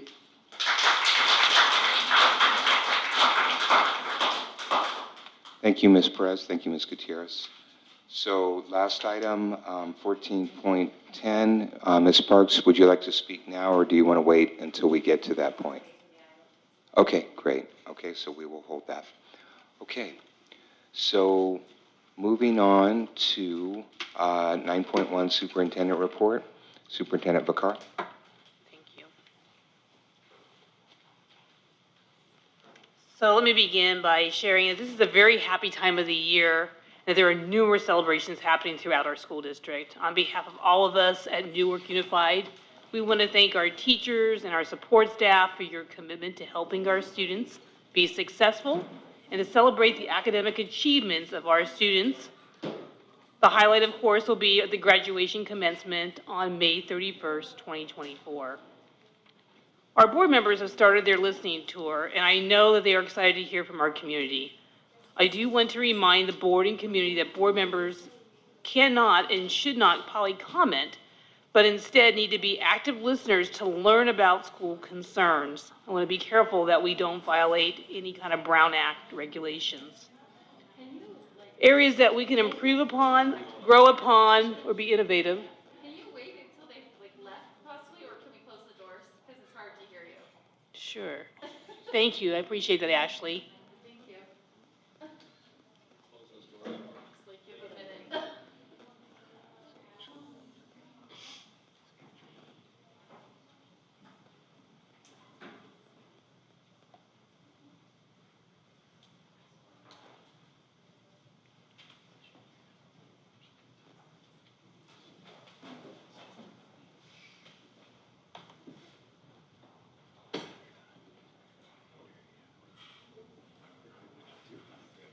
All right, let me go back and begin a little bit. So our board members have started their listening tour, and I know that they're very excited about hearing from our community. I do want to remind the board and community that board members cannot comment, but instead they need to be an active listener to learn about school concerns, areas that we can improve upon or grow upon, and innovative programming ideas that they would like to see for a Newark Unified School District. The listening tours will also continue in the fall. These are exciting tours, but I do want to remind the community and our board members that we must be careful to make sure that we don't violate the Brown Act, and by making comments that could be perceived, and I just want to be cautious of that. Summer school is fast approaching, and we will be offering the summer meals to our community through our Nutrition Services Department. Be sure to check out our district website for information that will be coming soon for this coming summer at Ash Street Park from June 25th through July 25th, 11:30 to 12:30. It will be closed on July 4th at that location. Ohlone for Kids, which will be June 10th through August 1st, 11:30 to 12:30, Monday through Thursday, will be closed June 19th, July 1st through the 5th. Also at Newark Park, it will be June 3rd through July 27th. This will be Monday through Thursday from 12:30 to 1:30. And at Love Newark Park, July 8th through August 1st, Monday through Thursday, 11:30 to 12:30. And lastly, at the Salvation Army, it will be from July 8th through August 2nd, Monday through Friday. This will be from 11:30 to 12:30. So we ask the community, we hope that you'll come join us. We will have really great meals to be able to offer to our families, and I hope you enjoy the service that our nutrition team has worked hard to ensure that our community has access to. Tonight on the board agenda are some very important topics, including the track and field project and the Kennedy Fence project that is moving forward for recommendation. I want to thank Bill Lean and his team for assisting us with keeping these projects moving forward and looking at ways that we can save money. There have been a lot of questions and emails in the community about our leadership and staffing. And tonight, I know that on the agenda, we have some resignations, but we also are moving forward with identifying staff for the new year. This Friday, we will be doing principal interviews for the elementary level, and I want to thank Assistant Superintendent Chris Williams and our new Assistant Superintendent of Educational Services for helping us lead those interviews this coming week. I know they are wanting to find the most dedicated people to want to help serve our schools and to help our schools continue to move forward. Please accept my sincere apologies that our translation is not in person. Please know that I share your concerns. This is a high priority concern that we provide personal translation services here in the boardroom. I want to thank those that stepped up this evening, Ms. Martinez and Ms. Gutierrez, for offering your assistance and your help and support with translation. I want to encourage all of us to focus on the LCAP that's coming up here over the next few weeks. Our hearings will be on the 18th of June with a final adoption by the board on the 25th of June. Also at that time, we'll be presenting the district budget. We'll be looking at a potential bond, and information on the bond survey will be coming up during the month of June. And then innovative ideas, and most importantly, focusing on our students. Those are really, I think, probably the most important thing I can say to you, that whatever it is that we do, we need to be focused on our students. And with that, I conclude my report to all of you. I want to thank you for the opportunity to share a few thoughts. Thank you, Superintendent. Questions from the board? Member Lee?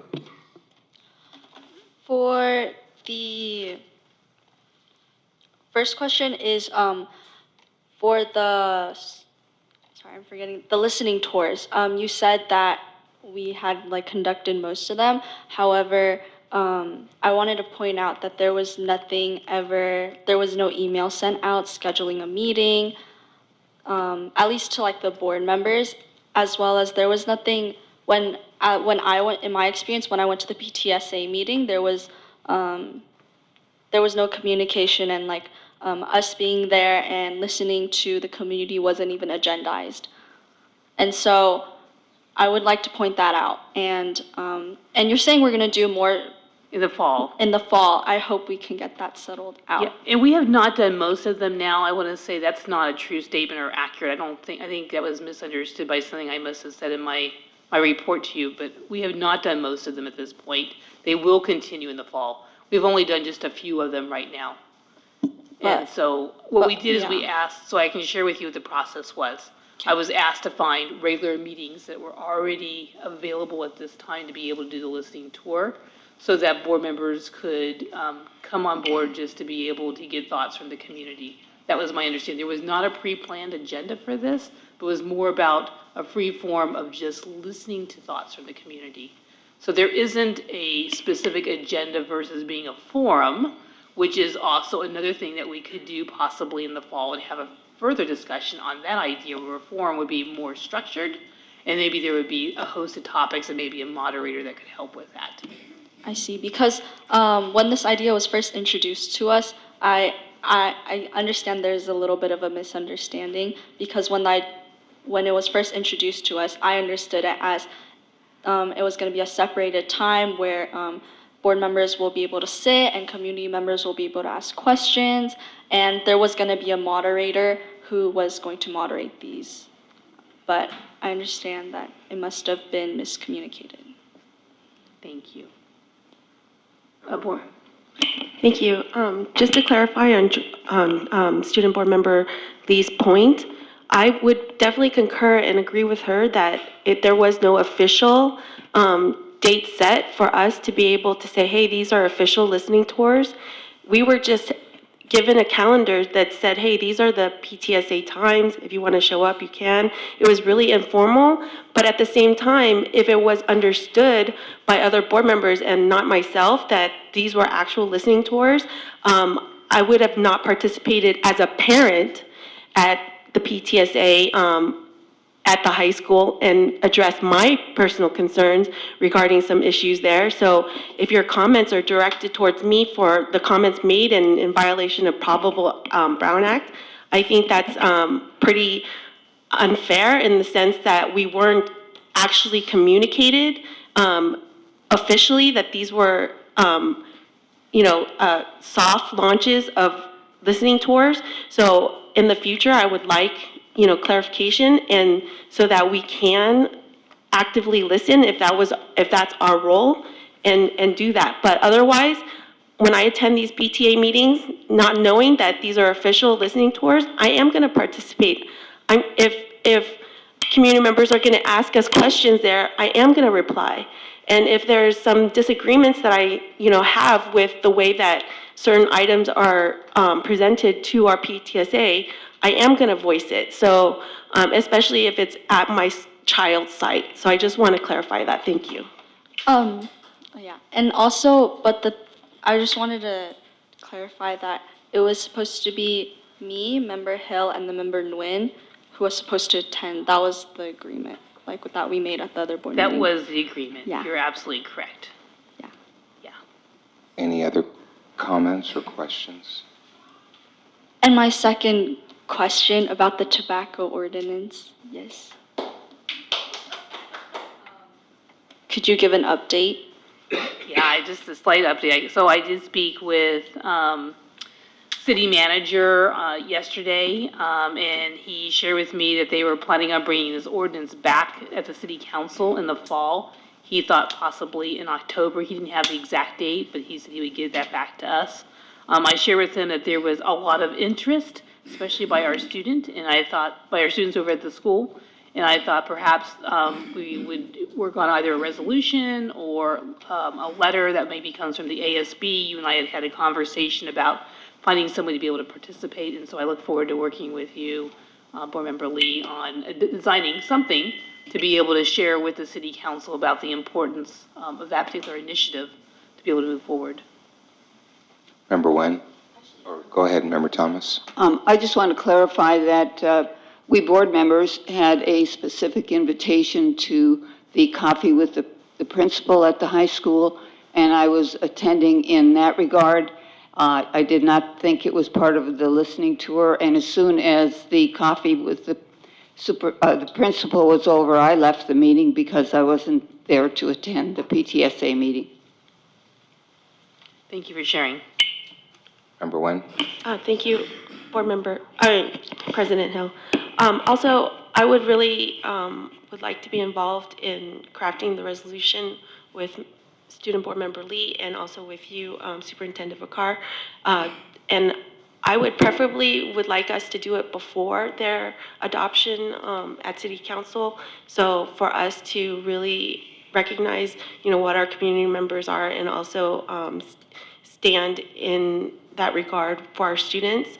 I do think it's quite interesting that Newark is the last one to adopt a tobacco ordinance. So I was at the junior high PTSA meeting when a representative came and spoke to us. So I understand where Ms. Salvera stands on this her position, and I appreciate her coming and voicing it. And just so you know, change.org has more than 40-something signatures. I think it's over close to 80 now. So thank you for your efforts. 170, right? 78, I think. Okay. Awesome. Thank you. That's awesome. Yeah, I wanted to thank you because without you, I would have never been able to know and like be a part of this resolution. Also, this might be a little pushy, but are we able to do it before our next board meeting? No? No, I don't think we will do it before the next board meeting, but I think we want Yeah. to make a commitment to have it done before September 1st and have a first draft reading perhaps in August, if we could do that. August? We're not meeting in July. Oh. But it's still before the. But like crafting it and then like crafting it and If you're going to do a adopting it resolution, and the resolution's going to come back to the board, but it had to come back to this board in August at the first meeting in August, and then we would have to, adopt the resolution to be able to take to the city council.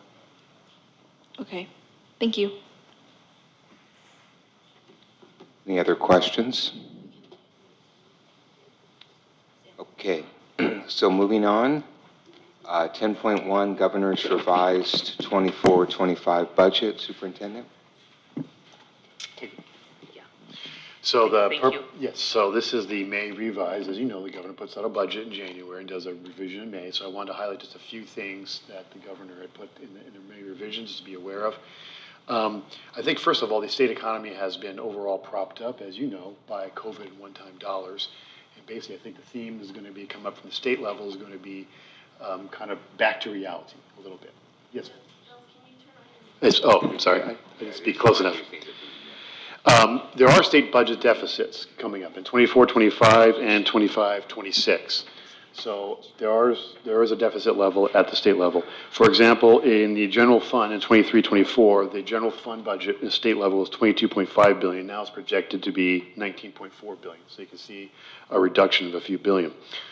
The governor is trying to shield education as much as possible by moving things around and moving shelf. For an example is pulling from the rainy day fund and the reserve fund from the state.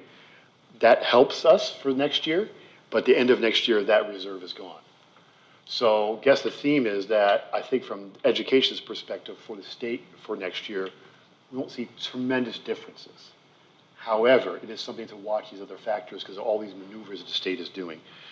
There has been a couple small changes. The COLA in the January proposal was 0.76%. It's now 1.07%.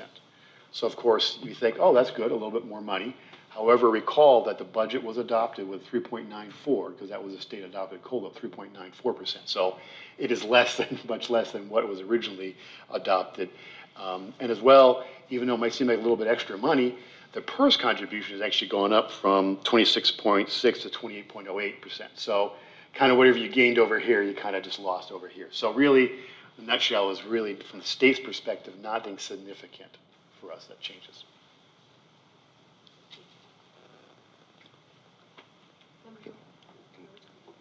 Member Thomas? Yes.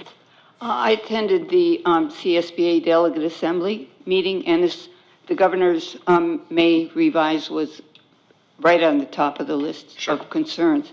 And I'd like to read a paragraph from the talking points that we received. The governor's unconstitutional funding maneuver would have the state loan $8.8 billion They say it's roughly $1,507 per ADA. In funds to itself, money already given to schools, while reclassifying those funds as non-school spending for the purpose of Prop 98 calculation. The maneuver could result in a $15 billion loss to Prop 98 over the 3-year budget period, conditioned upon a number of factors, including the operative test and the use of the reserves. It could also be far worse if revenues continue to decline. So they are asking school board members and district people to notify their representatives that this unconstitutional maneuver is going to be very damaging in the out years for schools. I can't comment on, I'm not a political expert to know what's constitutional or whatever it is. That's the legislator's job. But I would say the concern is that you're doing these kind of moves to temporarily prop up some Prop 98 education, which is great for us, but it could be a challenge if there's any economic hiccups. So I guess their premise is that it's going to set a precedent so that Prop 98 becomes a ceiling, not a floor. Right. That's all. They're already treating Prop 98 as a floor. 100%. Yeah. Okay. Any other comments, questions, Superintendent? Anything additional on this topic? Ms. Vacar? No. Okay. No additional comments. Okay. So moving on to 10.2, curriculum and assessment update on ethnic studies. So this item is being presented, I believe, by Heather Decker. Here she is. And see you over there, Heather.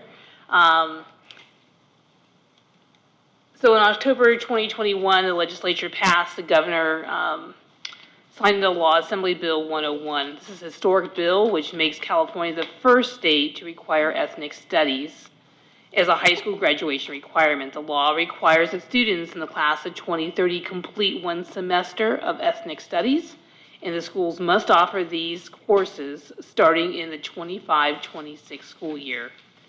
And the presentation this evening is by Ed Services, our Ms. Heather Decker. Hi. Hello. Thank you for having me, board.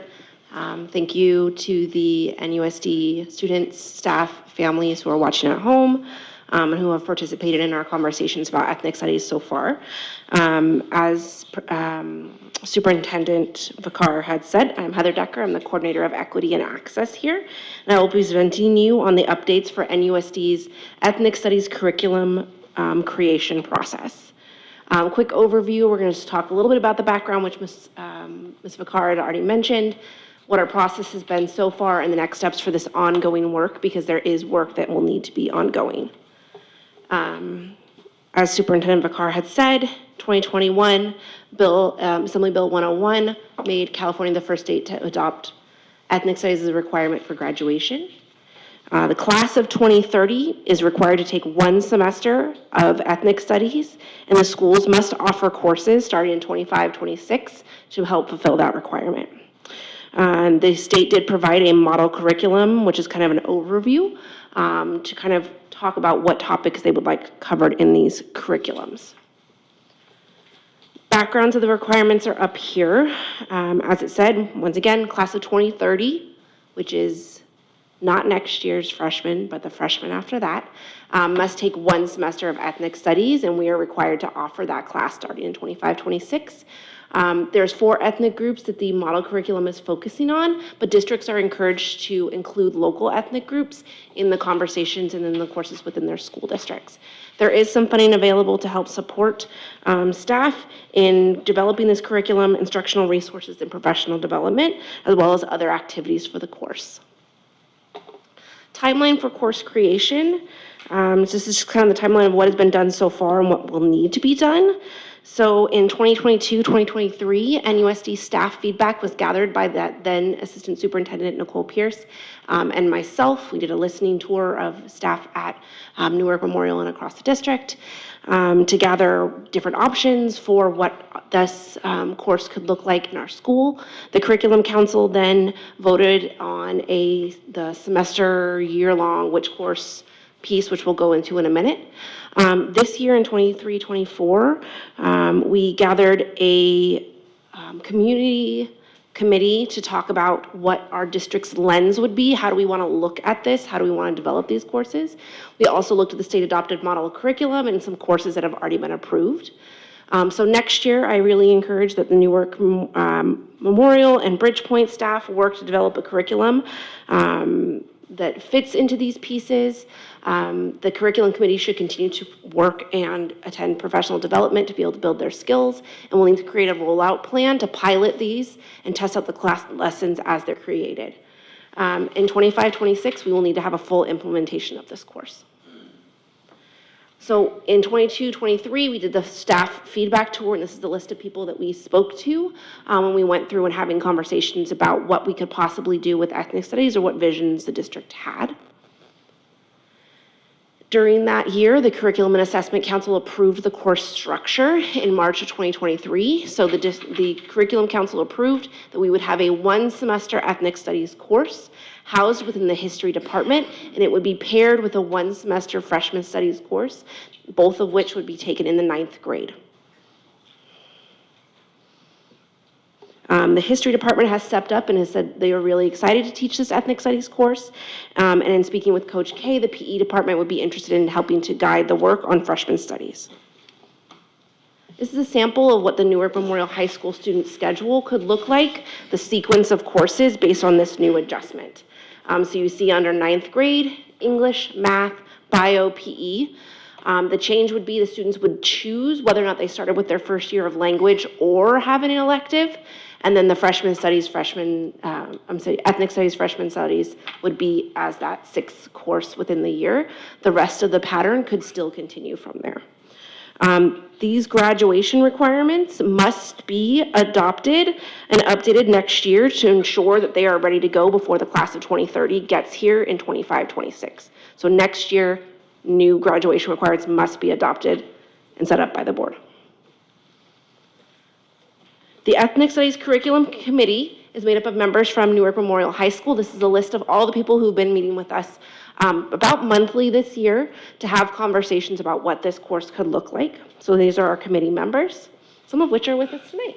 Hi, Coach K. A recap of what we have done so far. So we took a deep dive into the Ethnic Studies model curriculum. We also looked into the adoption toolkit that LA Unified had put out, which was really intensive and really helpful to see about what the steps we should do. The staff was invited to join the committee. We developed a lens, so really how do we want to look at ethnic studies? And the staff reviewed some of the demographic data of our community to figure out what groups do we want to make sure that we're including in this conversation. So we wanted to know what the city and schools ethnic makeup, languages spoken, where were people born?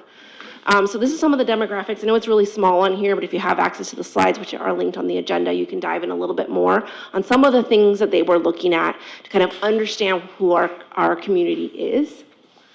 With that information, they developed an insight survey that was sent out to students, families, and community members, even including some of our local professors in ethnic studies and some of our community organizations. We had about 113 responses to our survey. We wanted to analyze those communities' feedback to talk about the priority topics that we wanted to cover, organizations we could partner with, and community events that we could highlight within our program.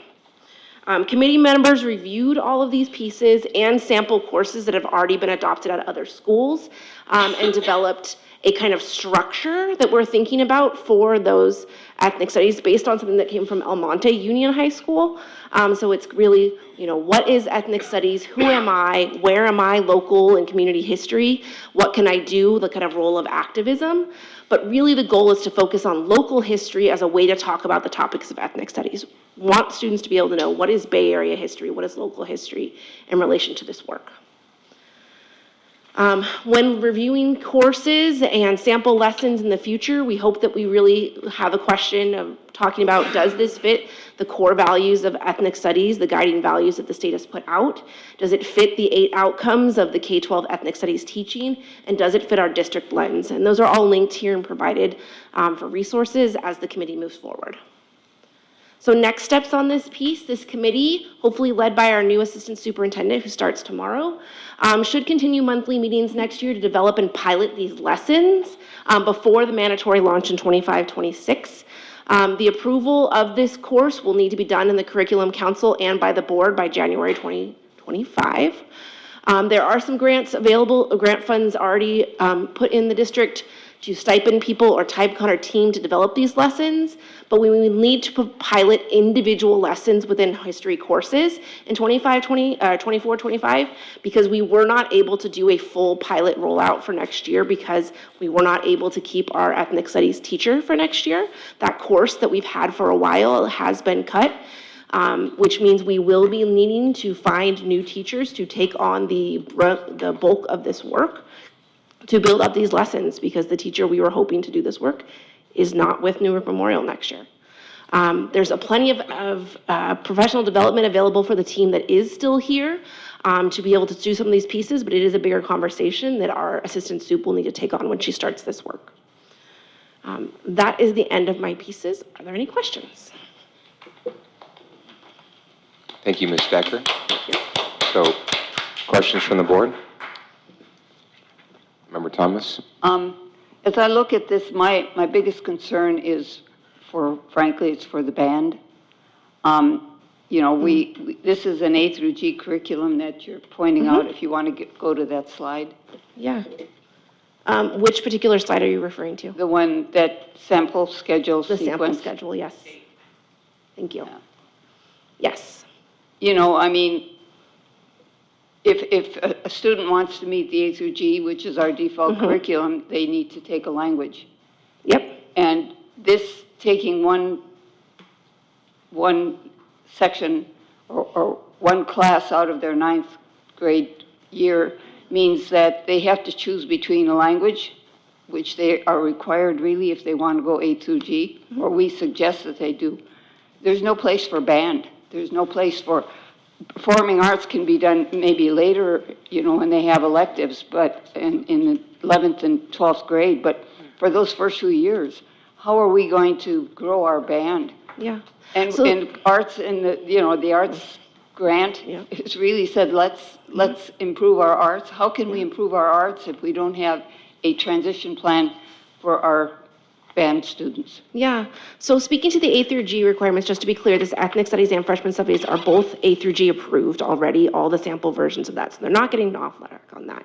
Students only need to take 2 years of language to be able to complete their language requirements. So even if they put it off to 10th grade year, they could still complete that. If a student takes an AP course, that's actually worth 4 years of language credits. So they can just take one AP language course and be done with all of it. So it's really not pushing it and making it a big deal for the language piece. For the band piece, I hear you. We've talked about potentially as an option, maybe we open up a period or 7th period for 9th graders, which is currently not an option for them, so that they could be taking band at another point in their day. So I hear that. It is going to be a struggle. The state is putting this requirement in there and there's no way around it. There wasn't a better way to do it. If we put it further down in their years, if they don't pass it, they have less time to make it up going forward, and it becomes a bigger thing of we're chasing them at the end to try to grab them. We also really think that ethnic studies as a freshman sets up mindsets and ways of learning that help them get ready for all their future history classes, language classes, humanities classes. So it's really well placed in 9th grade. But I get that. Being an arts person, it hurts my heart too, every time we have to make that choice. Well, you know, I mean, if it's really important for us to provide arts to our kids, I think we have to think outside the box. Yeah. You know, maybe a 7-period day. Maybe we start negotiating that this year with the idea that we can implement a 7-period day for our students so they can fit these subjects in. Yeah. And that's worth a conversation. I think opening up the A period is a quick, easy solution that would take no problem at all in a very quick measure. Yeah, but for the 9th graders because students are supposed to start school at 8:30. But there's students already taking A period, Yeah. especially in 10th grade. I mean, my 2 daughters in Joy here who are in leadership have to take an A period in 10th grade to fulfill their other required classes, so I don't, A period is not something new. Or an optional Yeah. seventh period. I know when I was at Irvington and when I was at high school, we took an optional seventh period. That was how we kind of balanced that. It's either A or 7, work those out. But yeah. But also, I think also from what I remember in like ninth grade, there were students who were taking A period classes who were my grade, so I think it's definitely an option. Yeah, I think, right, as I understand it, right now, they aren't offering ninth grade classes, but they are offering 10th, 11th, and 12th grade classes in A period. So that would be the only shift, would just be like, okay, yeah, we can include ninth graders. But I get that, I feel that piece. There's gonna have to be further conversations next year going forward with the assistant soup to kind of figure out how do we continue to support all those art students who are really important, especially with the Prop 28 money coming in. But that's like a bigger conversation, especially with the high school about that piece. If I could just share, I think there's some other creative things that we can be taking a look at with some flexibility within schedules, so that students kind of have a smorgasbord of things they can kind of choose and kind of pick from, right? So some of the solutions I know I've seen in some other districts would also include, maybe making an elective for an equivalent of band with PE. So that's something that we can definitely go back and explore as to whether or not that might be an option that would actually help, because usually when you've got a band student, they kind of want to stay in the entire time, and same with having the flexibility for making sure that our athletic programs also have the ability to be able to make sure that they're within some of the scheduled things, and that we ensure that our athletes are also able to be served within these schedules. So I think those are things that we have to be creative on as we look at the various types of students and where their interests actually lie, and where they want to really be able to excel and be able to have that special engagement with the courses at the school. So we could decide to count marching band as PE. That is an option. I'm just throwing out, there's a lot of different things I think we could be taking a look at, but I think the most important thing is to think about the types of programming that students have told us that they want to have, and then make sure that we find ways to be able to intersect that within the schedule so that there is some flexibility to be able to offer and provide those services. And then actually grow some of the programs. Athletics is an extremely important element. Again, we want to make sure that, those things are actually designed also within the day so that they can also meet the other standards that they need to. Yeah, just. I also know that, like you said, there's a lot of other ways around it. Just some ideas that I just wanted to put out is that I know at Logan for PE, if you do a sport, it counts as a PE credit, so that would be taking away a class. Also, I'm pretty sure at American, maybe we could also change our schedules, just the structure of our schedule, because at American, I know they're able to take AP Gov and AP Econ, so they take AP Gov for half a year, and then the other half they do AP Econ. So we're able to fit more classes in the same amount of time as us. Yeah, and they do that too in the 12th grade schedule here. It works the same way. Yeah. So where you see Gov and Econ, they've actually got it listed here too. Okay, thank you so much. I just want to mention on that piece about the PE one, being the coordinator of equity and access, I have to bring up that is an equity issue if you start providing alternate options for people to make up PE credits. For example, if they take a sport after school, not every student has time after school because they have family responsibilities. It also costs money to do sports. Let's be straight, they're not free. Same thing with marching band. So once again, we're providing disservice to some students who may not be able to participate in those type of activities by allowing some students to be able to get credits, get out of PE, and potentially go take, another AP class or another art class, something that would get them potentially further along in A through G. And we're worrying about competitiveness there. I just want you to think that in your brain. Not every student has equal access to band. Not every student has equal access to sports because of all the different things in their lives. So we don't want to give someone an advantage in that piece. So I'm just going to put that out there when you further have that conversation in the future, but not today. I'm happy to answer the floating question mark at another point in time. I did not think about that. Thank you so much. And also, I'm going to miss you very much. Thank you. Number 1. Thank you. Hi, Ms. Decker. How are you? I'm doing well. How are you? Don't make me cry, okay? I'm not. I do have a couple of questions. I know that it is a priority to roll out ethnic studies in the 25-26 school year. And my questions are, since it is a state requirement and this is more for our executive team, but I realize that looking at it, that we're not, right now, we're not highly prioritizing it and piloting the program for next year because of the move of our ethnic studies teacher to the middle school. But my question is, are we, or have we as a district applied for the AMIM grant yet? And have we tapped into any of the $50 million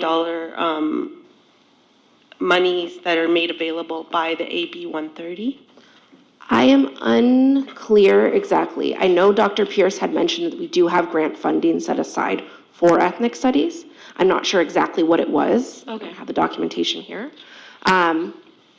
I think the only funds we may have spent so far is time carding people for these meetings, but I don't think there was that many. So even if we had funds, I'm sure there's some left, but I would need someone else to tell me the exact numbers of what we have for that piece because I don't have it. Okay, thank you. And then for our executive team to consider, I would really highly recommend that we do prioritize a pilot program because I do think that it is crucial. And I do think that the involuntary transfer of our current ethnic studies teacher to the middle school, although I understand that building a program at the middle school is highly desirable and a strong program at that, I think that her expertise and knowledge in the curriculum and build already, and the work that the staff has already put in would highly benefit our students, especially if we're rolling out this state mandated program. So those are my comments. And lastly, I don't know if you're going to be here later, so since I got one more presentation, so if you want to wait till later, you can. Okay, I Or will you do can that talk to me then. now. that's I fine. will wait until your next presentation to recognize you and appreciate you. Anything else? Okay, any other comments, questions? Okay, Ms. Decker, you're coming back for one more presentation? Got one more. Okay, thank you very much. Okay, moving on to the next presentation, which is Parent Engagement Spotlight. So, go ahead. Introduce Ashley Acosta to you this evening. She is going to be introducing the family and community partnerships that are necessary components of high-quality and culturally responsive instructional programs. These are so critical to our students for their social and emotional learning and health and well-being. So, Ashley? Good evening, board, community members, and everybody online. I'd first off like to introduce myself. I'm Ashley Acosta, the manager of Parent Engagement Health Services. And like Ms. Ricard said this evening, I'm going to just highlight a few of the wonderful programs that we're able to offer Newark and our community. In front of you here, you have our wonderful, amazing parent partners. We have 3 parent partners here in Newark Unified School District, and I've had the pleasure of working with them for just over about 7 years. First, we'll start off with Maria Perez. She supports Birch Grove Primary, Birch Grove Intermediate, and Newark Memorial High School. Diana Paredes supports Lincoln Elementary, Newark Middle School, Bridgepoint, and Crossroads. And Carla Leve supports Coyote Hills, Schilling Elementary, and Kennedy. These 3 wonderful ladies are centrally located at Coyote Hills Elementary, and we're very thankful that they house us there. But they support each and every student at their site that comes through to requesting services or having a need within the community. And we rely on our community partners to really be able to provide these services. So as many of you on our board have seen the MOUs that have come through your desk to be approved, we have some amazing partnerships. For example, on the first and third Wednesday of every month, we provide 150 meals for our families here in the community at a Schilling Elementary School. The people that are coming through our food distribution twice a month our families that are most in need, and we're able to provide them with some supplemental food and give their students and families opportunities to fill that gap when it's necessary. We also have a wonderful partnership with Tri-City Volunteers that provides us that food. So I really want to highlight them and thank them for all they do for bringing the food from Fremont over to us. So it's located centrally for our families. So they're not commuting across town or commuting over to Fremont to be able to access this food. It's here in their own backyard. Another amazing partnership we have is Bay Area Community Health. They are also on-site tabling with us at every food distribution, so on the first and third Wednesday of every month, providing our families access to Medi-Cal, CalFresh, and other medical insurance opportunities that can benefit their families. So Covered California, therefore, and beyond. We have access to their mobile health clinic, and I'm very, very excited to say they'll be returning back to being on site with us again next year, so we can provide students the necessary services that they need. For example, immunizations, school physicals, sports physicals, and dental will all be able to be provided on site through the mobile health clinic. Our parent partners depend on a very wide variety of resources to be able to service our community. And as you can see here, it's a long list of community partners that we work with closely. For example, we have agencies that are on site with us, like East Bay Agency for Children, that provide all of our Medi-Cal only students mental health services that are in need. We have Wellness Together, which is an amazing partnership that we have created that provides students that are non-Medi-Cal the mental health support services that they need on site, and they are located throughout our school sites. We have partnerships with Regional Center. We have partnerships with Dad's Cafe. We have partnerships with immigration and law attorneys to be able to support our families and provide them the services they need. Last, I'd like to highlight the partnership we have with Fremont Family Resource Center. As we know, in the Tri-City, Fremont Family Resource Center is where we send all of our families for case management that need additional services to be able to continue to support their families at home to be successful. You may be asking yourself, how do parent partners get in contact with these families? How are these families identified? It's through a process that we have, which is called COST, our Coordination of Services Team. And as you can see, the form here that is in front of you is submitted by either a staff member, a teacher, even a parent can self-refer themselves for services. And there's a wide variety of reasons that this family or student may be referred to a parent partner, but they will contact them individually to be able to then create a plan to support them for their ongoing needs that they may have.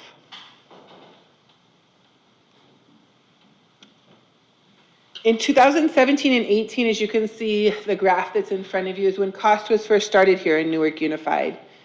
And there's many sites that implemented COST, the numbers are very low, but as we continue to move forward on the next slide that I'm going to show you in a moment, you're going to be able to compare year by year how our COST numbers have increased or decreased. I'll say one of the major data points that I want to point out is we had a major increase during COVID. When distance learning was taking place, there was a big rise of needs for families and students, and we've kind of seen that come down. But I'm glad to say, and happy and proud to say, that COST is represented at each and every school site here in Newark. So that means all of our students have access to the resources that they need or that their families need in order to be successful. You can see as times have changed and we've moved from Newark Junior High to Newark Middle School, you can see how Bridgepoint and Crossroads has fluctuated. You can see how Schilling had a big increase in 2019 and 2020 and has now started to decrease back down. But that does not mean that our needs for mental health services is still not there, because there's a huge need. Our EBAC clinicians, our Wellness Together clinicians are all currently at full capacity. So we depend on these services that are on site to support our students tremendously. I want to thank you, but I also want to highlight a few things when we kind of shift gears and look at PBIS. Here in Newark, we're very fortunate to have 3 school sites that received gold status this year. And if you remember, I spoke about this back in September, but I want to highlight it again. BGI, Schilling, and Coyote Hills all received gold status. And that couldn't have been done without the dedication of their staff, their students, and the supports that they have in place at those sites to be able to make sure that they have a functioning PBIS team and the supports in place for their students. As we know, and you can see on the graph in front of you, we all have a common goal in mind, and that's to support all of our students and make sure that they're successful, but also our families and our communities. So I'm thankful to lead a wonderful team of parent partners that's been able to support this work over the years, and I'm excited to see what we'll be able to accomplish next year. Thank you. Thank you, Ms. Costa. Great presentation. If you could just go back one slide, can we go back one slide for a second? One of the things I do want to point out, in particular, is at our elementary schools. There continues to be a need and a rise at the majority of our elementary schools. And so I just want to kind of point that out. Although some services have gone down, there still tends to be a very steady influx for our younger children. And so I just want to mention that this is a place where I think our principals and our staff have actually reached out to have some additional resources that are necessary and needed. Definitely. Thank you, Ms. Acosta. Questions from the board? Member Jones? How does a family get identified? Do you identify? Do they come to you and ask? How does that work? So there's multiple avenues and pathways to be able to access services. Of course, they're able to stop by Schilling Elementary and do a drop-in, but they're oftentimes referred through cost. So that form is submitted by either their teacher, because maybe the parent expressed a need that they may have, or the student may have expressed a need. For example, I'll just kind of paint a little picture. Sometimes students share, we're struggling at home. My parents may have 2 jobs. My dad may have just lost his job. We want to be able to have somebody there to reach out. So their cost referral is submitted, and then a parent partner that's assigned to that site will then reach out to the family. And they'll connect with them to make sure that they're not only aware of the resources that are available and out there, but able to help guide them and walk them step by step through accessing those services.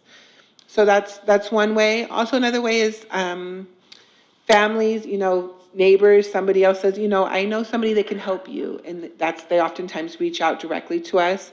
They'll reach out to myself, and then I'll refer them to the appropriate parent partner. Depending on the severity and the situation they may be in, they will then be referred to case management to have somebody ongoing support with them from FFRC, which is Fremont Family Resource Center, or we'll take care of it internally and we'll be able to refer them to the proper agencies. Thank you. Of course. Great. Any other questions? Thank you, Ms. Acosta. Thank you, Ms. Acosta. Perfect. Thank you. Thank you so much. Thank you. Okay, moving on to public hearings, 11.1. So public hearing on CSEA initial proposal to NUSD for reopeners for the 2024-2025 school year. The purpose is to publicly disclose or sunshine the proposal for reopeners, at which time the public has an opportunity to provide input on the proposal prior to the commencement of negotiations between the Newark Unified School District and the California School Board Association, or School Employee Association. So I say meeting is open, right? And if there aren't any comments, then meeting is closed, or the hearing. Okay, moving on to 11.2. Public hearing on NUSD initial proposal to CSEA for reopeners. Is that a duplicate? No. So the first one was CSEA's proposal to us, and the second one is correct. NUSD's proposal back to CSEA. Okay, I'm sorry. It's all right. Okay, so public hearing on NUSD initial proposal to CSEA for reopeners for 2024-2025 school year. The purpose is to publicly disclose or sunshine the proposal for reopeners, at which time the public has an opportunity to provide input on the proposal prior to the commencement of negotiations between Newark Unified School District and the California School Employee Association. So hearing is open. Hold on, if we could just go back first. Yeah, just, I just want to if make I sure we get could, a really chance to quick. read what we're doing. Okay. It's a really important piece because we're very excited to actually get to the negotiation table, and I like to highlight the articles on the first, the CSEA. And this is proposal. 11.1? Yes. So I'm gonna Okay, go so back to- moving back to 11.1. Thank you very much. So the proposal for them is focused on Article 9, pay and allowance, Article 10, health and welfare, and then we have one additional article, and they're presenting that as bereavement leave. Our plan is to get to the table by the end of June and start negotiations with the district and CSEA, and then we'll do it separately with our teacher union, which I'll talk about in a moment as well. Any questions on that I can help out on? I believe in looking at the documents for 11.1 and 11.2, even though when you go to each one of those, 11.1 says CSEA initiated, 11.2 says NUSD initiated, but I think it's the same document that's actually behind the window. Oh, no. No, it's not. How Actually, weird. yeah. Yeah. Why did I kept clicking on it, and it kept Yeah. coming up wrong. I apologize. That's okay. I apologize. Yeah, so again, we're excited to be able to go to the table with CSEA and take our next step and be happy to answer any additional questions on it. If not, you've already had the hearing, so. Okay, great. So moving on to 11.2, public hearing on NUSD initial proposal to CSEA for reopeners for the 2024-2025 school year. So hearing is open. Thank you. And our focus is Article 9, pay and allowance, Article 10, health and welfare, and then Article 12 on leaves, and we're looking forward to moving down this way as well. So I can answer any questions if you have any.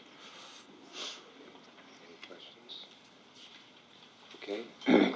Hearing is closed. So 11.3, public hearing on NTA initial proposal to NUSD for reopeners for the 2024-2025 school year. Hearing is open. Do you have any comments?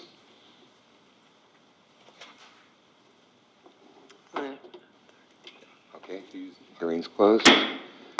11. Let me just highlight it. So I usually Sure, highlight it go at the ahead. beginning. So again, the proposal, thank you, Sherry, for working with us on this. What's that? No. Oh. I appreciate you saying that. Well, it's important because I know we spent a lot of time working on this, and as well as our NTA group. So Article 7 is their opener on workday and then compensation as well.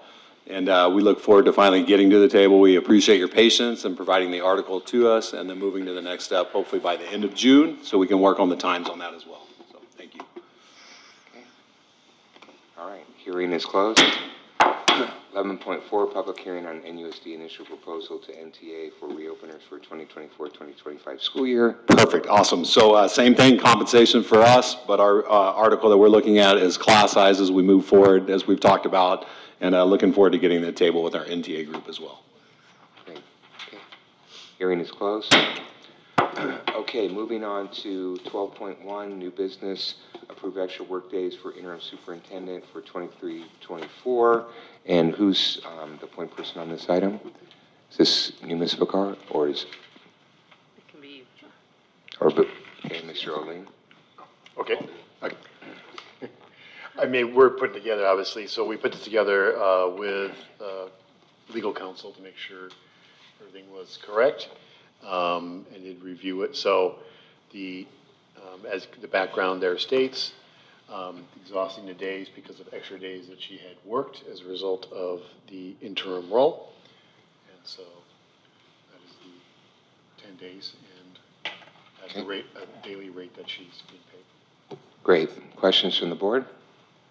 Number one? Yes, for this item, I'm not comfortable approving the extra workdays without actually being provided with Ms. Vicar's work calendar. So if we can bring this item back next time with her ability to show us her work calendar, that would be great, especially since we are the board and we have oversight on her calendar. I would just like to do my due diligence because based on my own calculations, and I don't even know if this is correct, but even from her starting date as our CBO, which I understood that during that time, her contract was as a classified, which would fall under the 260-day calendar, starting in December, and I'm giving her the full full every single day on the calendar. Even with that being said, up until this point, I still calculate less than 224 days. So for December 31, January 31, February 29, March 31, plus 30 for April, plus 31 for May. It comes up with 183 days. If I could provide you with some clarification, so I came in with 110 days already. So you have to subtract out 110 days from that calculation. So my contract didn't start off being 224. It's part of a whole entire year from July 1 through June 30th. So I just want to be able to provide you with that clarity. So when I came in from my former district, I came in with 110 days. Okay. And just to share with you, I've already worked by May 31st, I will have worked 217 days. And that include working over a portion of the winter break and working all of spring break. So, but my clarification is that you started here as our deputy CBO superintendent. Correct. So as a classified 260-day calendar. So if you came in with 110, that would be deducted from that calendar day. It was still 224 work days is how it's calculated. You actually, for the 260 to be able to get there, you have to put in the holidays that would go in there, and the other days would be considered non-duty days. Okay. That you would have. So we'd have to, but okay, so can you please submit your calendar so that I can get a better overview? I'm happy to do that, but one of the problems that we're going to have is that I would be going over days by waiting until the 18th, and so I just want to make sure that you are aware of that. So, because I'm already going to be out of days this coming month, so I'm going to be able to. I want to be upfront. I wanted to be able to share that with you. Okay. And I felt that was really important to be transparent, which is what you had asked me to be. Yes. At the time of the contract. Just as a note for payroll purposes and all that, she is required to submit an updated calendar anyway, so she will have to do that anyway, no matter what. I understand that, but for purposes of asking us Yeah. to approve, that should have And the been sent to community us asked for that already. too. But you understand what I'm saying? I do understand what Okay. you're saying. So, that's all, those are my clarifications. Thank you for the clarification. Thank you. You're very welcome. Other questions? If I could just share one more item, which I think is important. During the time that Dr. De Leon was gone, there is a differential pay that actually happens that comes with that. And since you had me in both contracts, both as the deputy superintendent serving in that capacity, you actually had a sub-savings that came with that. That amount was approximately, I believe it was $25,699. And then when you add an additional 10 days that I would be looking at, you would actually have a cost savings to the district of over $13,000. So I just wanted to be able to share that piece with you. So there is a way to be able to make up the amount of dollars that I'm actually asking for based on the compensation that you're not paying to Dr. De Leon. I appreciate that explanation. Also, I recognize that with with Dr. De Leon leaving, and even before that, with the shortage of staff, that you have worked every single day that's available, and we can't afford not to have you continue working. And so if these 10 extra days will have you continue working through this very critical time of budgets and LCAP, I think it's very critical that you be here, and you need to be compensated for that time. And I'm more than happy to submit my calendar so everybody can see that. Okay. For transparency. I think that's really important. Thank you, and I didn't realize that, because your contract hasn't been posted onto board docs, the executed one, so the 110 days I did not have, and did not realize that, so I apologize for that, but again. There also was a comment that was made by the community that starting July 1, I would be making more money. That's not true. No, So absolutely. that was actually a change in the contract that came from the board, and I greatly respect that. That's what I'm saying, is that we really need to update that contract piece. No, but also your prior one, your CBO contract, because we didn't have, that's not attached either. Okay.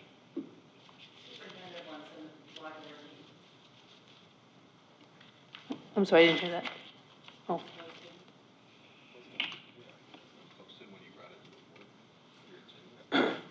Yeah, but they have also a board library where they also posted for easier access. So, Yeah, no. yeah, So basically that evening, there was, the contract was printed and put it out. We didn't have access to the contract, so I was looking forward to review. I missed the 110 days if it was included in her contract. So anyways, thank you. You're very welcome. I move that we approve. So, hold on just one second. Oh, did you want to Yeah, I speak? had a question. So, just a clarification, I mean, obviously, so member one's asking that we make sure that, we have calendars that are supporting this, and it sounds like that's required per Mr. Oleen. And I would imagine also that if there is a calculation error or something like that, that there would be a true-up. Right, and so I would. Absolutely. Right, and so I guess I'm asking, do we have sufficient guardrails in place that even if we approve it this evening, if it turns out that there is some discrepancy, that's going to get reconciled? Absolutely. I wouldn't put in for the 10 extra days if I wasn't entitled to it. Okay. And if I wasn't able to sit there and serve for some reason the days in June, but I know there's workday things that need to happen in June to be able to help support the district moving forward. I do recognize that. Okay. And it has been challenging with the lack of leadership at the executive level. Sure. Okay, so Member Thomas? Yes, I would like to move to approve the extra work days for the interim superintendent. I'll second. Okay, so Ms. Euster, can we send a vote via board docs?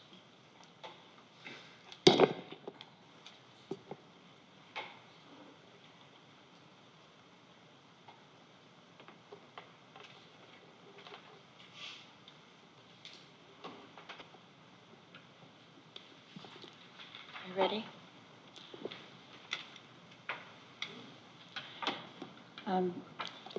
Member Thomas, yea. President Hill, yes. Nguyen, nay. Jones, yes. And Member Wem, do you want to provide any commentary? No, just that I would have appreciated the overview, and I like to reconcile my own county, so thank you, that's it. No worries. Okay, thank you. Okay, so given that it's 9:40 right now, it's time for my regular request that we extend our meeting until midnight. I'll make a motion that we extend the meeting till midnight. I'll second. Wow. Okay, so motion made by Vice President Jones, seconded by student member. Can we, I think we just do a roll call vote, right? So student member? Yes. Member Thomas? Yes. Member Nguyen? It's going to pass anyway, so I'm going to vote no. Okay. Member Jones? It's going to pass anyway, so I'm going to vote no. Yes, and I do hope it doesn't go till midnight. President Hill? I know. Don't wanna Yes, spoil and my we will record work here. hard to make sure it doesn't go past midnight. Okay, thank you. And per Member Thomas, she said, I don't want to spoil my record here, Voting no. Voting no. Okay, so moving on to 12.2 ELA, ELD curriculum adoption.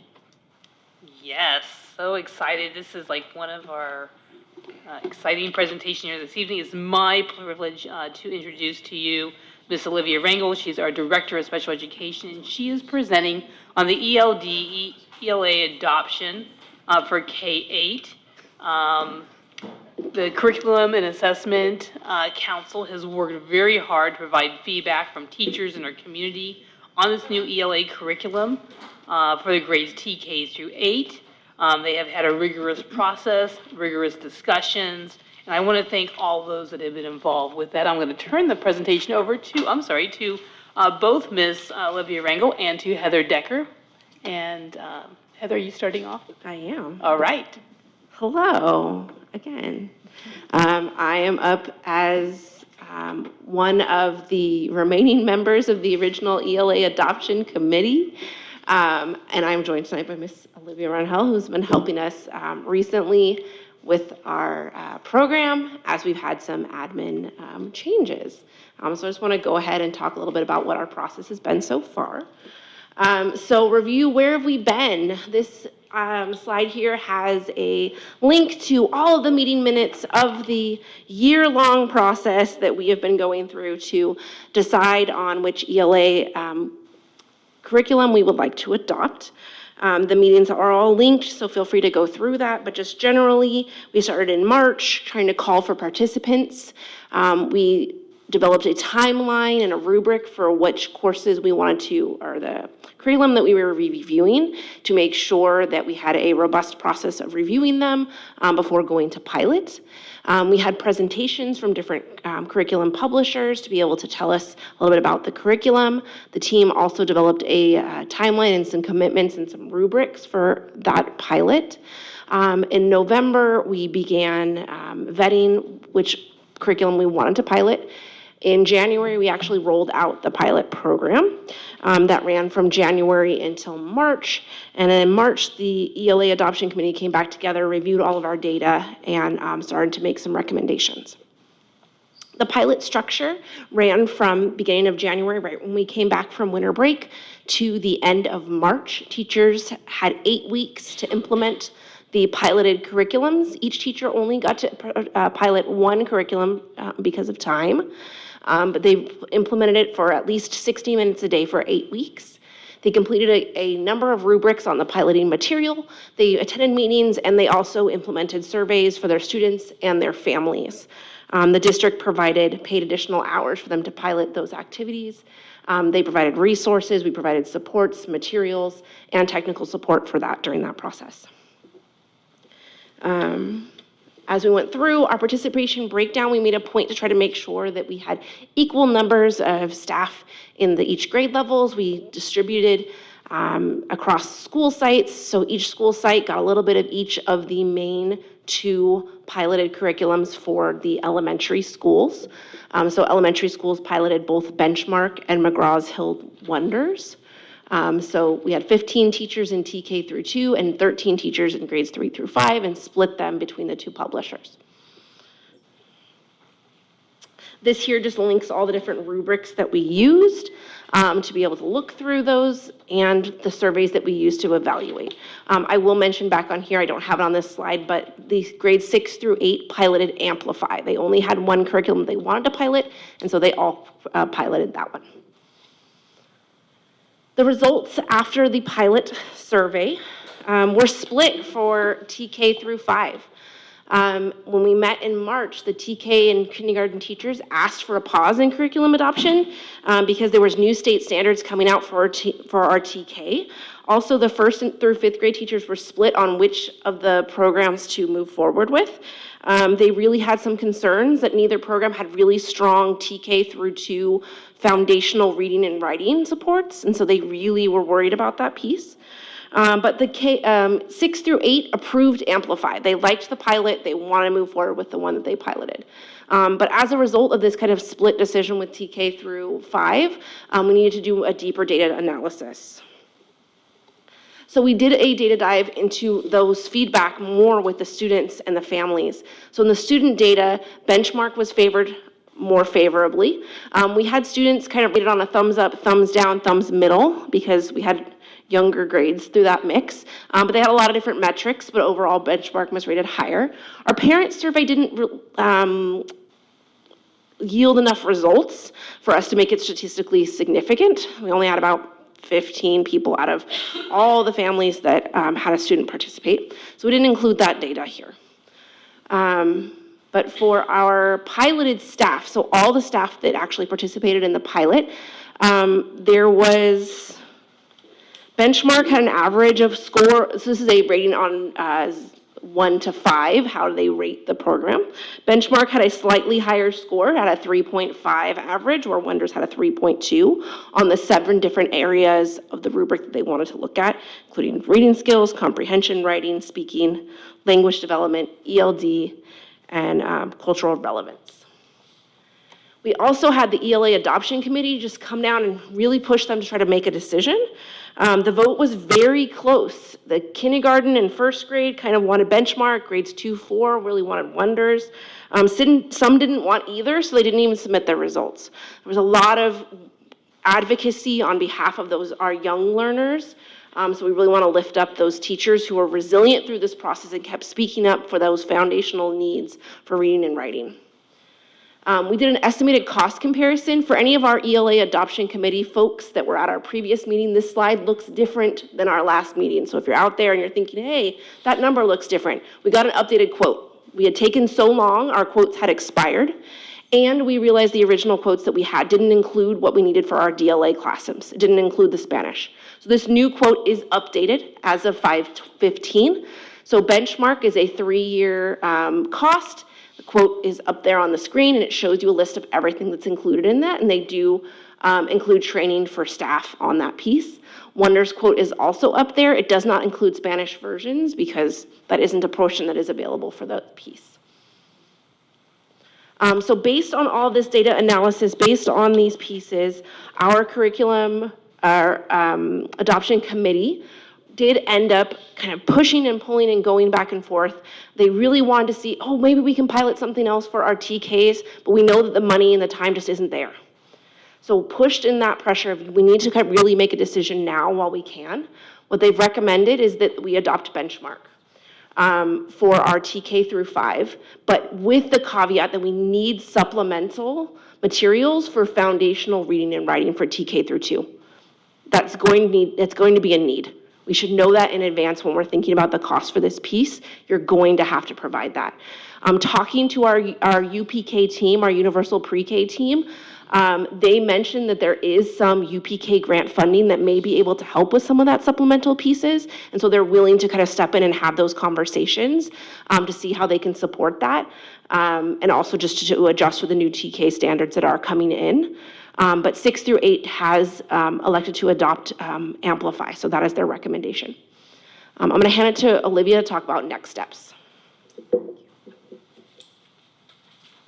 So I just really want to commend the teachers that are behind the scenes that kept it going, as well as Heather Decker.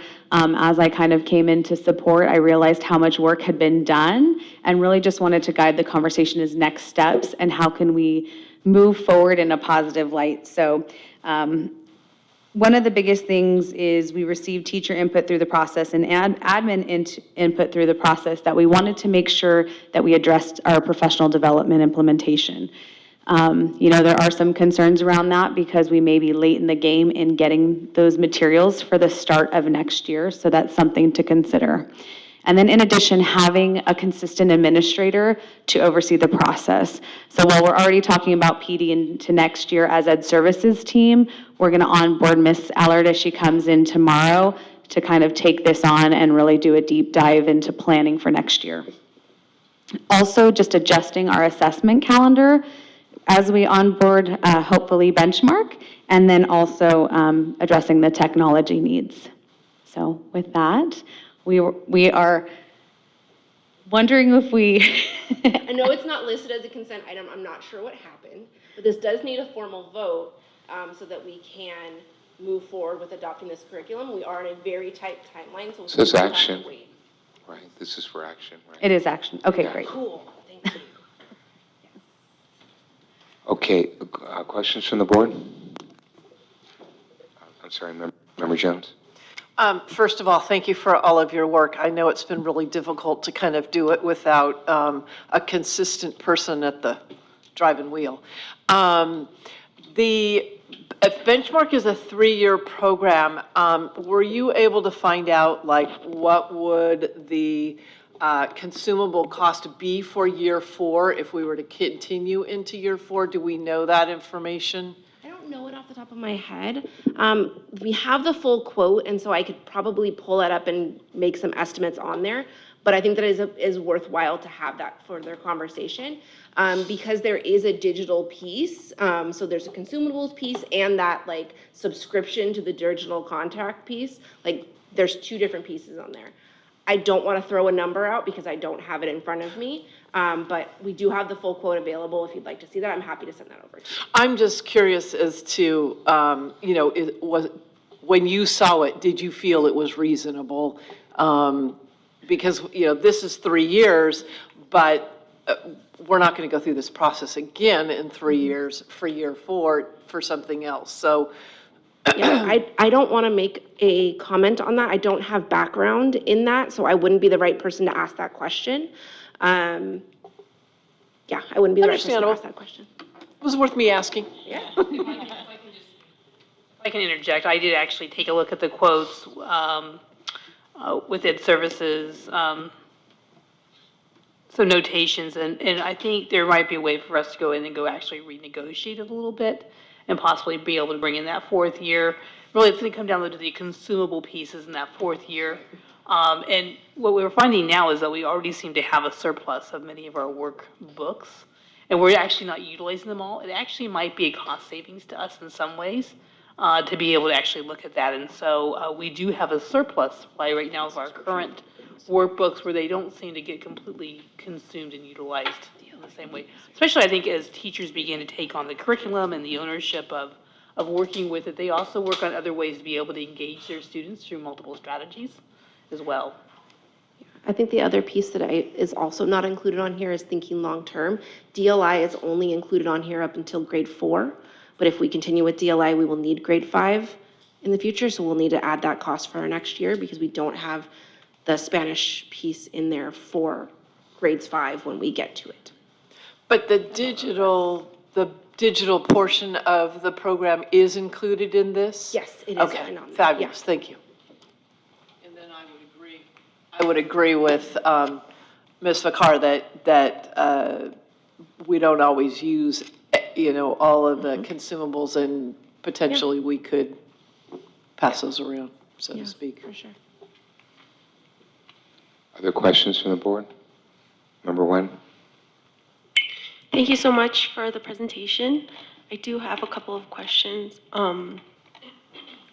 So looking over the survey, the student survey, just a quick question. So for the benchmark, you guys were able to survey over 1,000 students, and then for the Wonders, it was only 180 students.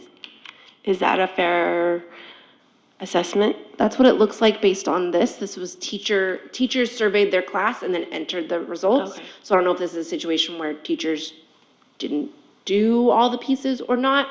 I'm not sure. This was just one screenshot of that piece. Okay, great.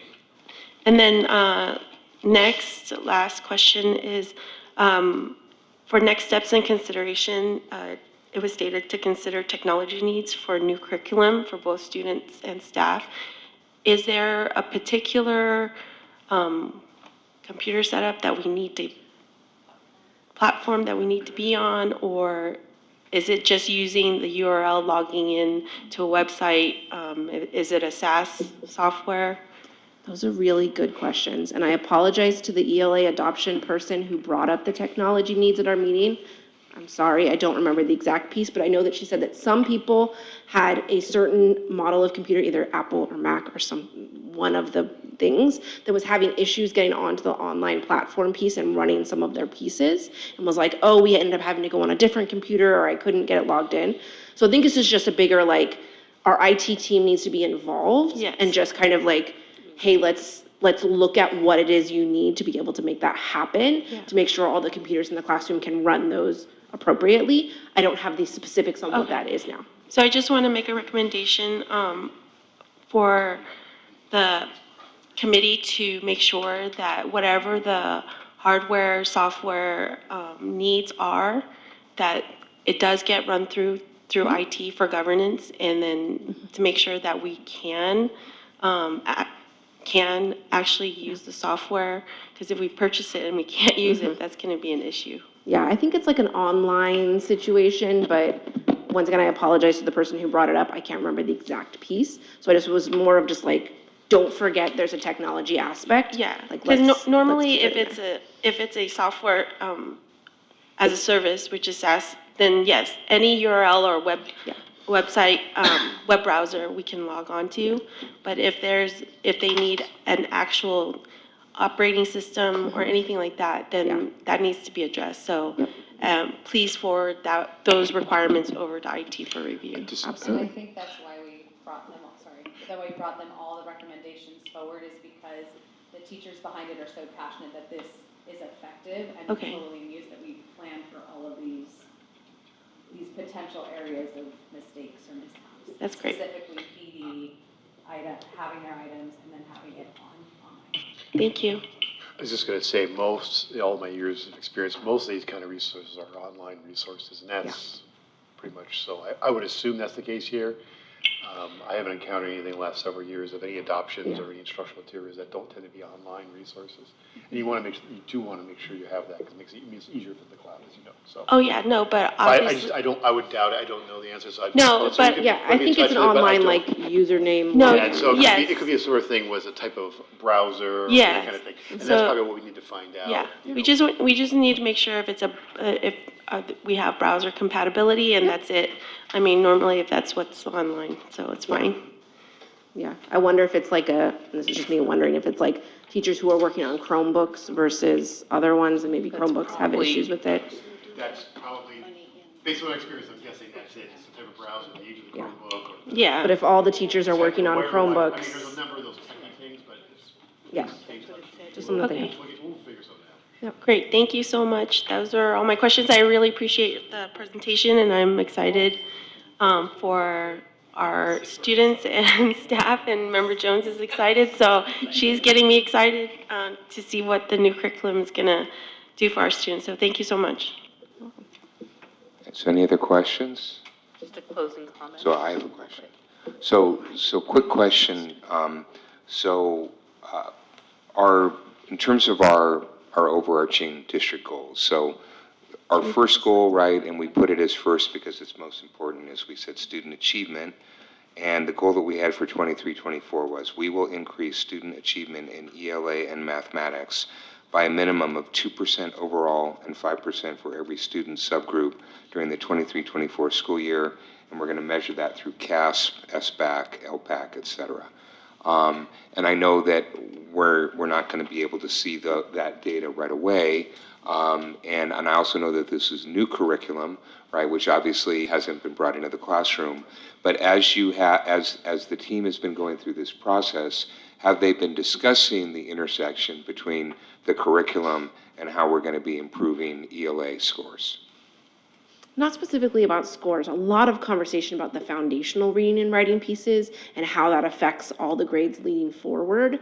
A lot of concerns about the students who are getting that foundational learning over distance learning and how that affected pieces and how we really need to kind of build that up so that we can see that across the grades. There's a lot of conversations about that, but there wasn't anything specifically about CASP scores or any of those type of scores. Okay, thank you.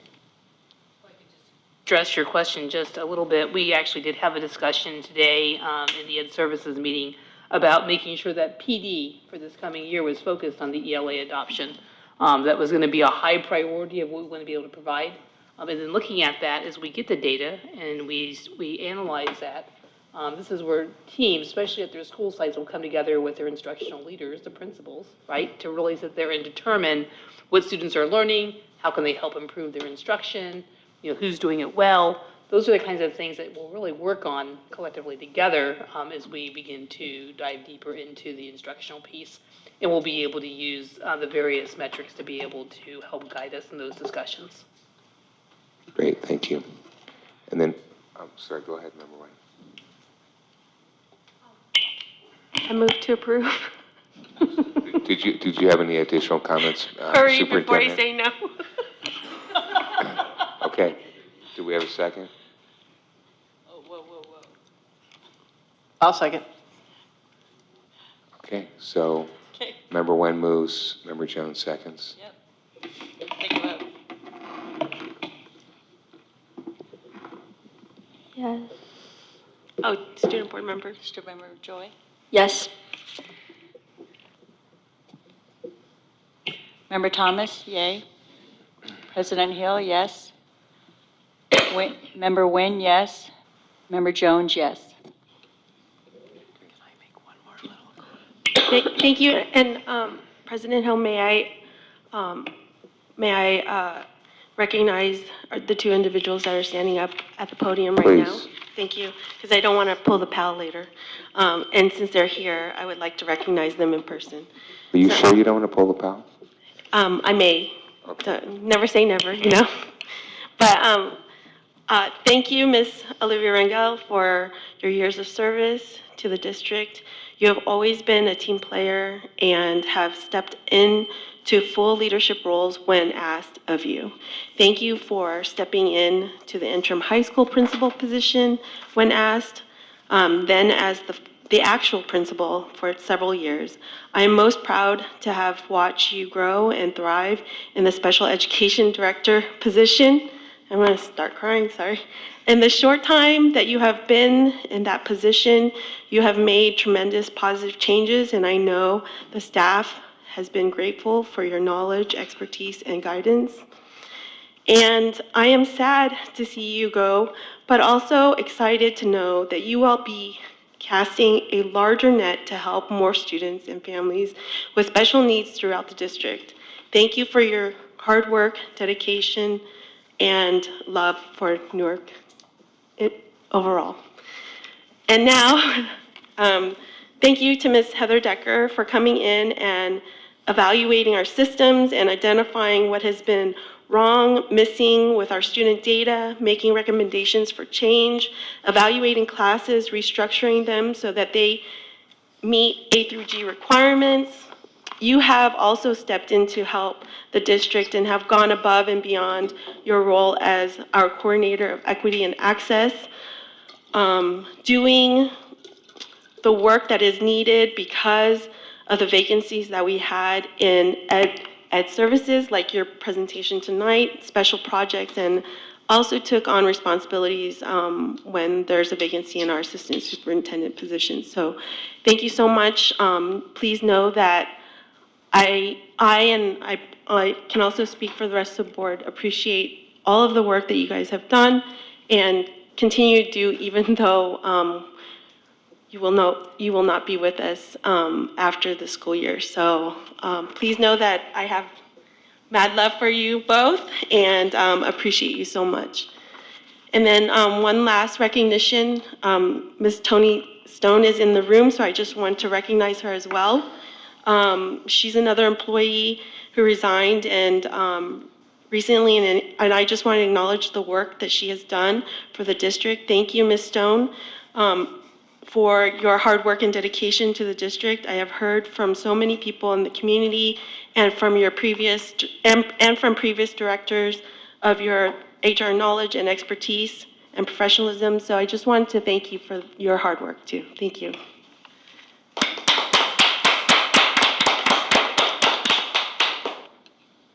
Yeah, and Ms. Rangel and Ms. Decker, thank you very much for all of your enormous contributions. It's greatly appreciated, and we wish you the best. So thank you. Oh, I'm Thank you sorry. so and, much. and member Jones would like to say something. Go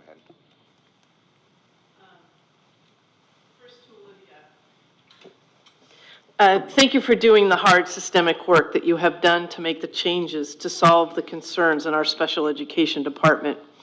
I know that you will continue to ensure that districts in Alameda County, such as Newark, receive the same types of attention and innovations. As you stated in your letter, I am sure that you will always hold Newark deep in your heart, as I do. Watching out over our students and our staff. You are leaving this position 1,000% better than you entered it. You have worked very hard in the last 3 years to get it where it is today. Thank you so much. You should be proud that you're leaving it the way that you are. Newark has been blessed to have you for the last 13 years. You have taught, supported, and believed in NUSD. You have said that together we made significant positive changes. Now it is your job to continue the work that you started for the sake of the kids in Newark, but now for Alameda County. Please visit us and know that you will be greatly missed. Can I just say that this was a very hard decision? I think everybody knows that. But it is very fitting that I'm graduating with this graduating class because I started 13 years ago, which represents kinder to 12th grade. And it has been my absolute pleasure serving this district, and I will continue to do it from afar, but it was not an easy decision at all. And Heather, to you also, thank you for everything that you've done. I know you came in under a grant, and we've been blessed to have you in this position, and all the work that you have done to kind of clean things up in your area as well has been of great benefit to the students while you have been here. Thank you.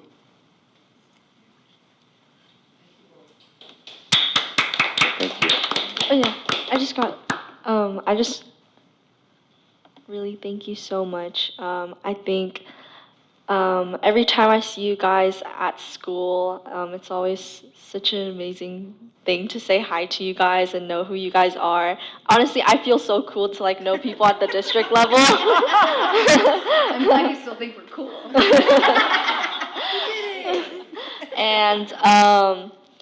And also every time you guys gave a presentation, it's been honestly like as a student, it's always been really easy to like listen to and really digestible. And so I really want to thank you because I feel like that shows how good you guys are at what you do. And I'm really excited for your guys' next steps because I know you guys will be affecting more students and just doing more amazing work. Thank you so much. Thank you. Okay, moving on to item 12.3, Resolution 2324.39, resolution regarding proposed decision of administrative law judge and implementing classified layoffs. So Superintendent Vacar. Good evening. This evening, I'm going to turn this item over to our interim assistant superintendent, Chris Williams, to be able to provide you with a little information. Thank you. So the administrative law judge proposed the decision, which you have in your packet. This was an extension of the original May 15 deadline. We are requesting that you consider the proposed decision and the adoption of resolution number 2023.24.39. We'd also like to highlight the new position through School Services, Director of Fiscal Services will be offsetting the work that is being eliminated here, as well as other current support staff that we have within the organization. Be happy to answer any questions that you have on the resolution. Questions from the board? Okay. Superintendent, do you have a comment? No. Okay. No comments. Okay. So can we get a motion to approve? I'll make a motion to approve. I'll second that. Members, Vice President Jones moves, Member Thomas seconds. Can we do our board docs vote, please? Oh. Yep. Yeah, and it's personnel, right? So a student member doesn't vote. Yes. Okay.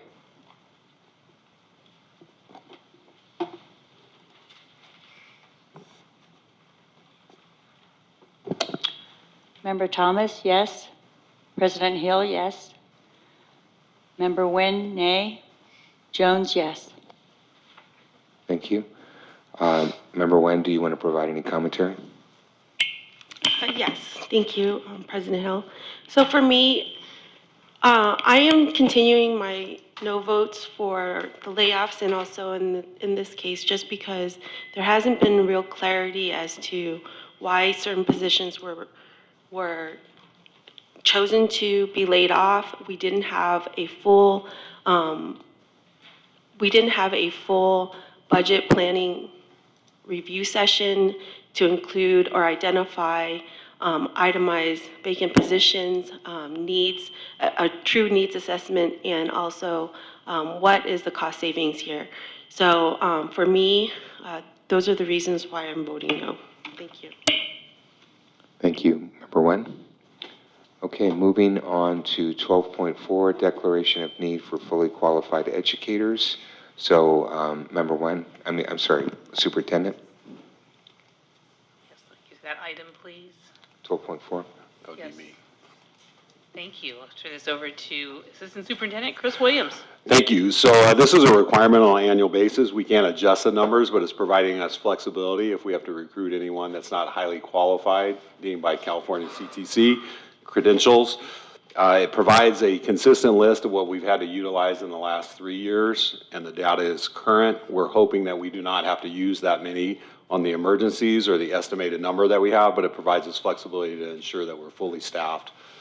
This can be adjusted and amended on an annual basis or during the year if needed, and we'll report back after we get our full hiring class done in August, so you guys can know where we're at and can be transparent with that.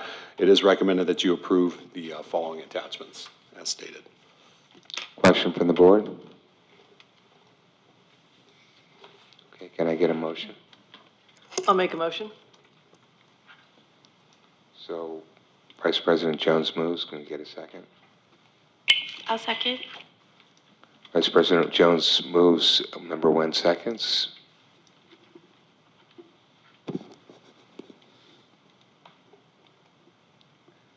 Student member? I just have a question. What does this particularly do? I got so excited to talk to you finally. You're the first kid I've talked to in a week. So can you repeat that, please? What does it do?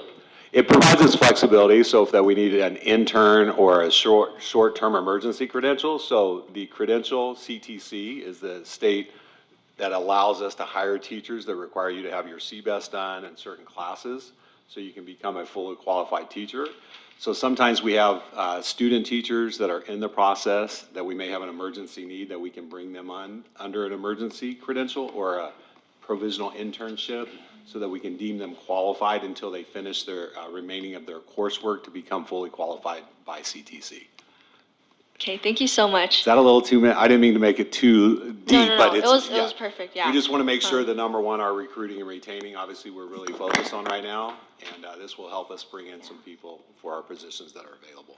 Yeah, and I also think we haven't been able to say hi to each other. I'm coming by tomorrow now. I need to come see you guys. I came by last week. I think I owe the students 3 burritos and a bowl of sour cream. So I'll be back, trust me. Awesome, So thank you so much. You're welcome.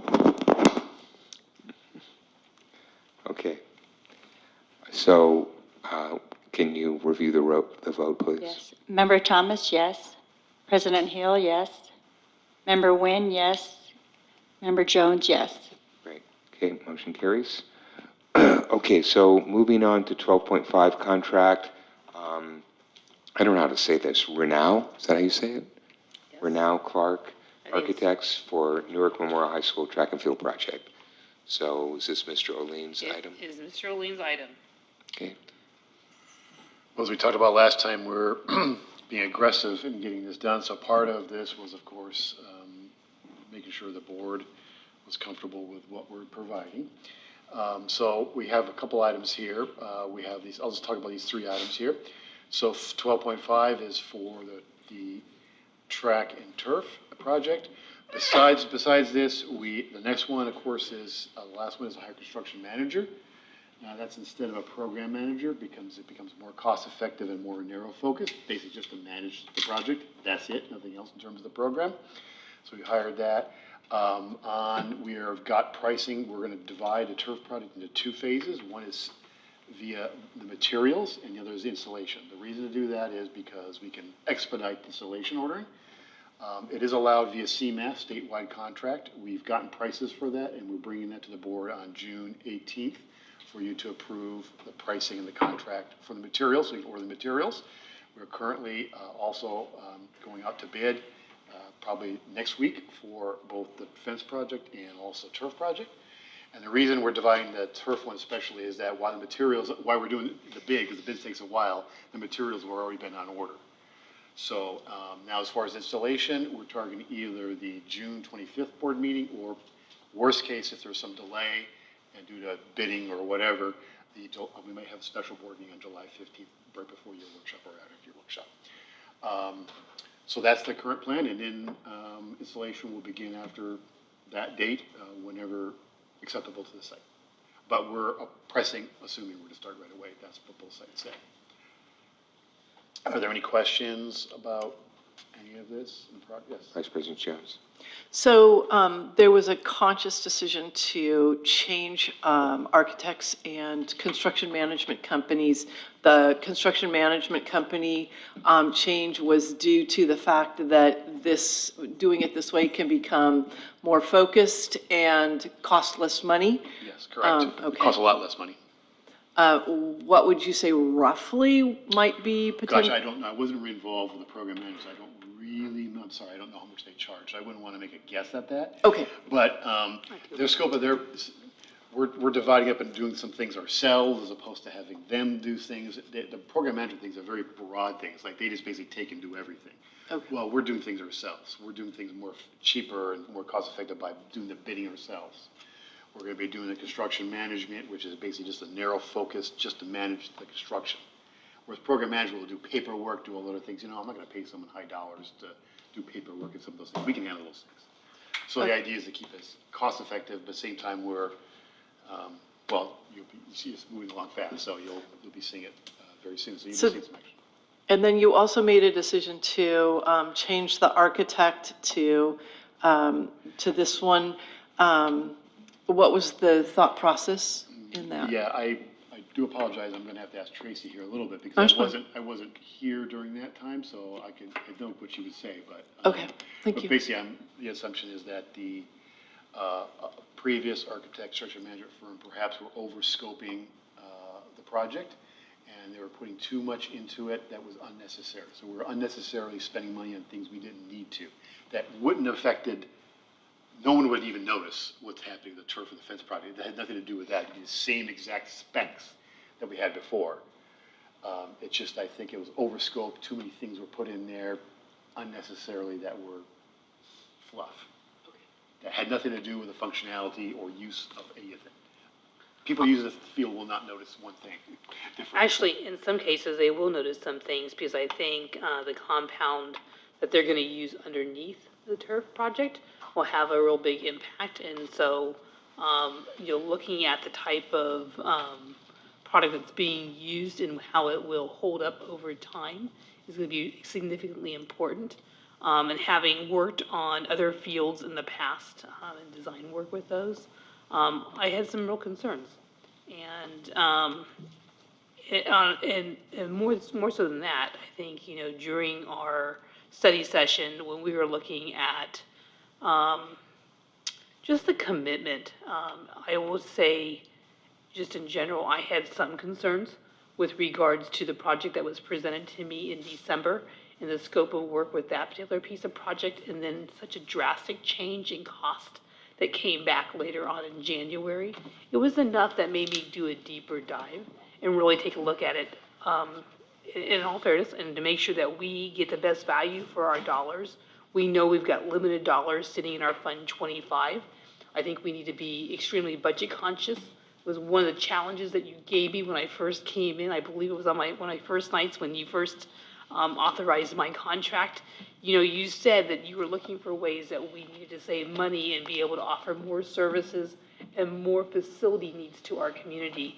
And I think being very diligent, and by the way, as we move forward, there's other things we can do to continue to structure a program that will be more cost effective by offering either an RFP process to make sure that we're getting consistent services at the best value, that then we can really sit there and talk about what that scope is. But then really as you go out and you do the work, and I really need to thank Bill Aline and the consultant team that has come in to really do the due diligence and looking at what we're going to have to do to be able to structure this, to be able to go out for procurement, and to make sure all those things happen. Those are going to be a tremendous, there's a huge value in that, and being able to do those internal services ourselves versus actually going out. We have a little bit more control over that. Well, an example is the CMAS example. So if you typically would bid the installation and the materials, you're going to have a markup from the general contractor who's going to mark up the materials. So they'll take that and they'll do a little 10% markup on top of whatever profit they do. This typically they do. So the CMAS thing is a statewide bid project, and it describes basically the maximum you'd have to pay for something. So you're already going to be more cost effective. You're not having to pay that markup from the contractor. which is more effective, especially when you're talking about a big job like this. So those are the kind of things, trying to be more cost effective and cheaper, quicker actually too. Both of them make it cheaper and quicker to get going. So. Thank you. Member Thomas? I have two questions. One is the impact on the cost with adding these, going out again for the architectural bids and all that, the impact on the cost, and the second is the impact on the schedule. So the impact on cost, actually, the cost is going to go down, even though you might spend a little bit more here because of what savings we're going to find within the project. We're actually be saving money so we'll more than save whatever is here, for sure, because they're identifying, help identify those things that have that. So it's actually kind of more cost savings measure than a cost measure. And as far as the schedule, it's not impacting the schedule. In fact, I've accelerated the schedule to the point you've heard what the dates are now. So June 18th for the board to approve the materials, so we can order the materials for the turf, and then the bid either the 25th or the 15th, and that applies to the fence project as well. So yes. So when I asked you, is this what you meant by like expediting the process? Yes. Yes. Number one. And then also you mentioned like small differences that the other architect, like, could you give an example of like what that might be? So let's say the thickness of the concrete, which is so you have underneath, you have the turf, then you have a base layer, and then you have various layers, so you might have like a layer underneath that. The thickness of the concrete, questioning that in terms of that versus some things like that, just in terms of were those things overscoped? And so doing the geotech or the engineering, or looking at the engineering to verify that may or may not be necessary. So it makes sense. So we're not talking about changing anything that's like, oh, we're gonna do a lesser quality surface of that. So the stuff that you actually would see, that's not changing.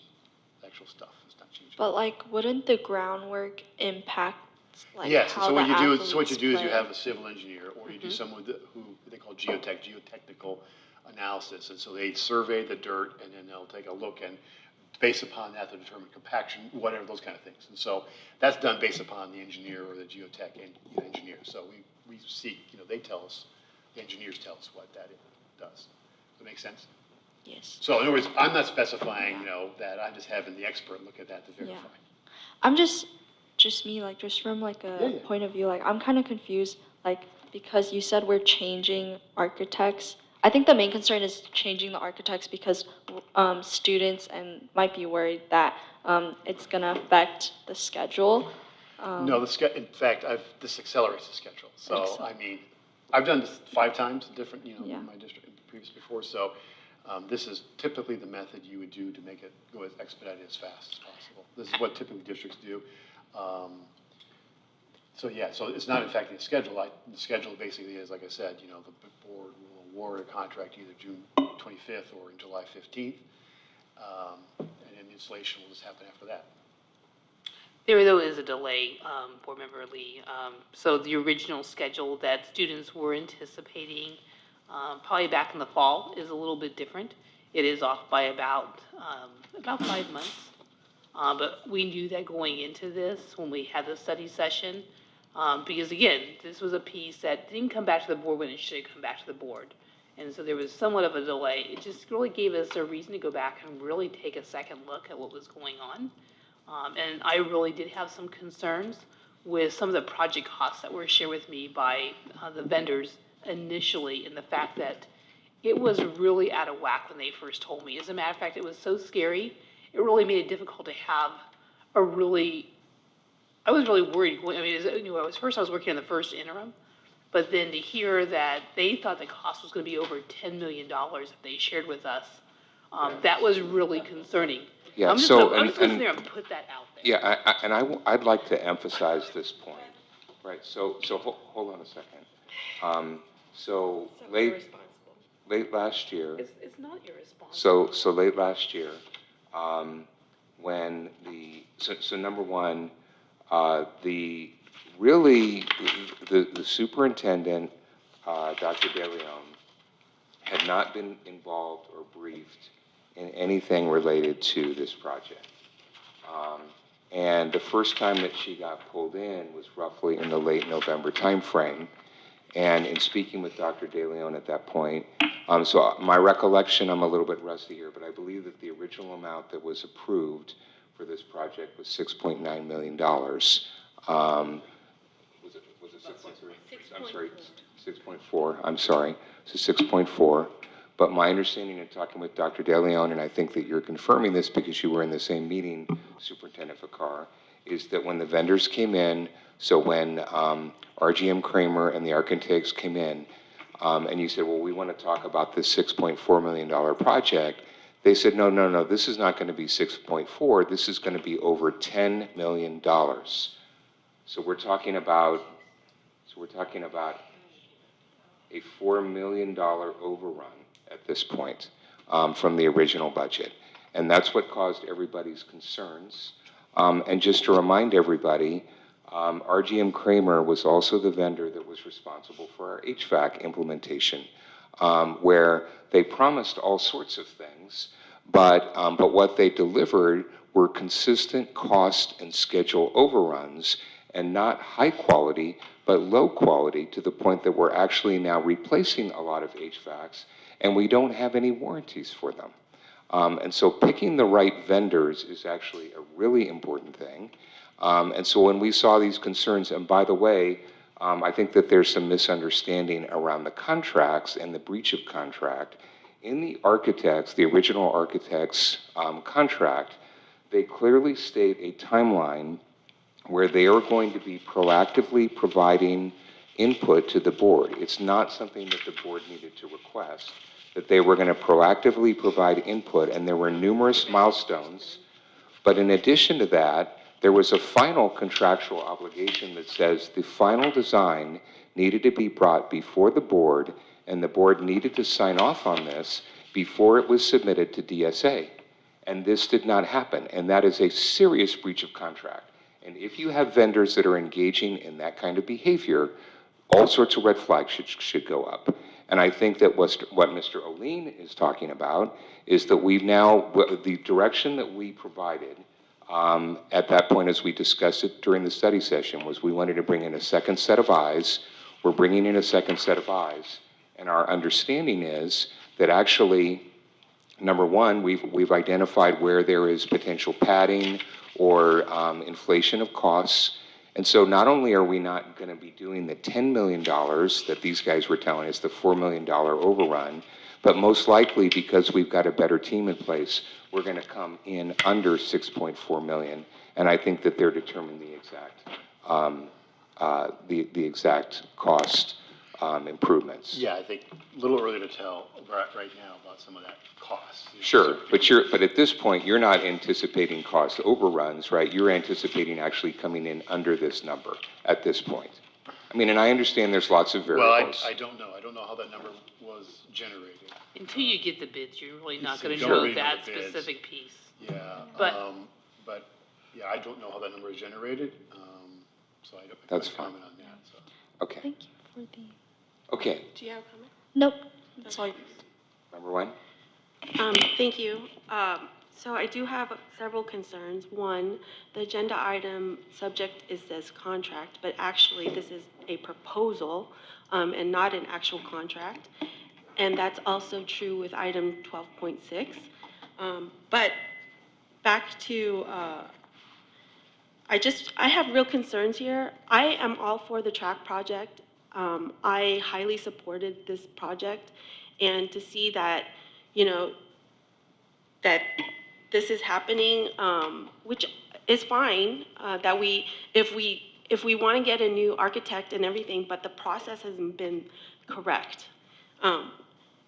We did not, as a board, get a collective or general majority to direct Ms. Vakar to seek additional information. If that's the case, it wasn't done during the study session, and it was never done in public. So It was done during the discussion. No. Yes, it was. no, it was not.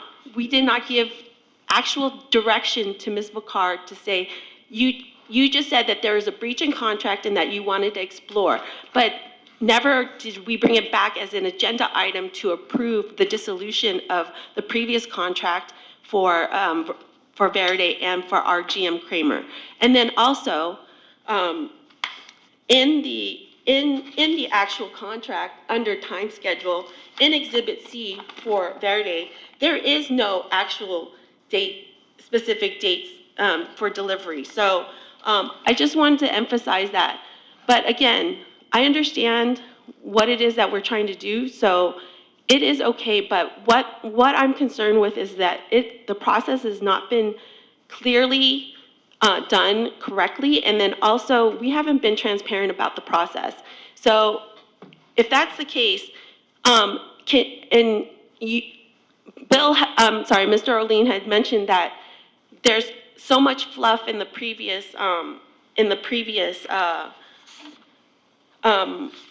quote. I would like to see, for the previous quote highlighted and which items we would think that are fluff, so that I can reconcile that. And clearly, that is not being done. We're just saying, hey, we're going to go with this new architect, and also we don't even know where did Verde left off and where are we picking up with the new architects. That hasn't been discussed. And then and then what are the actual, we won't actually see the new bids until they go out for bid. And quite honestly, was there an RFP process for the new selection of the architect? That didn't happen.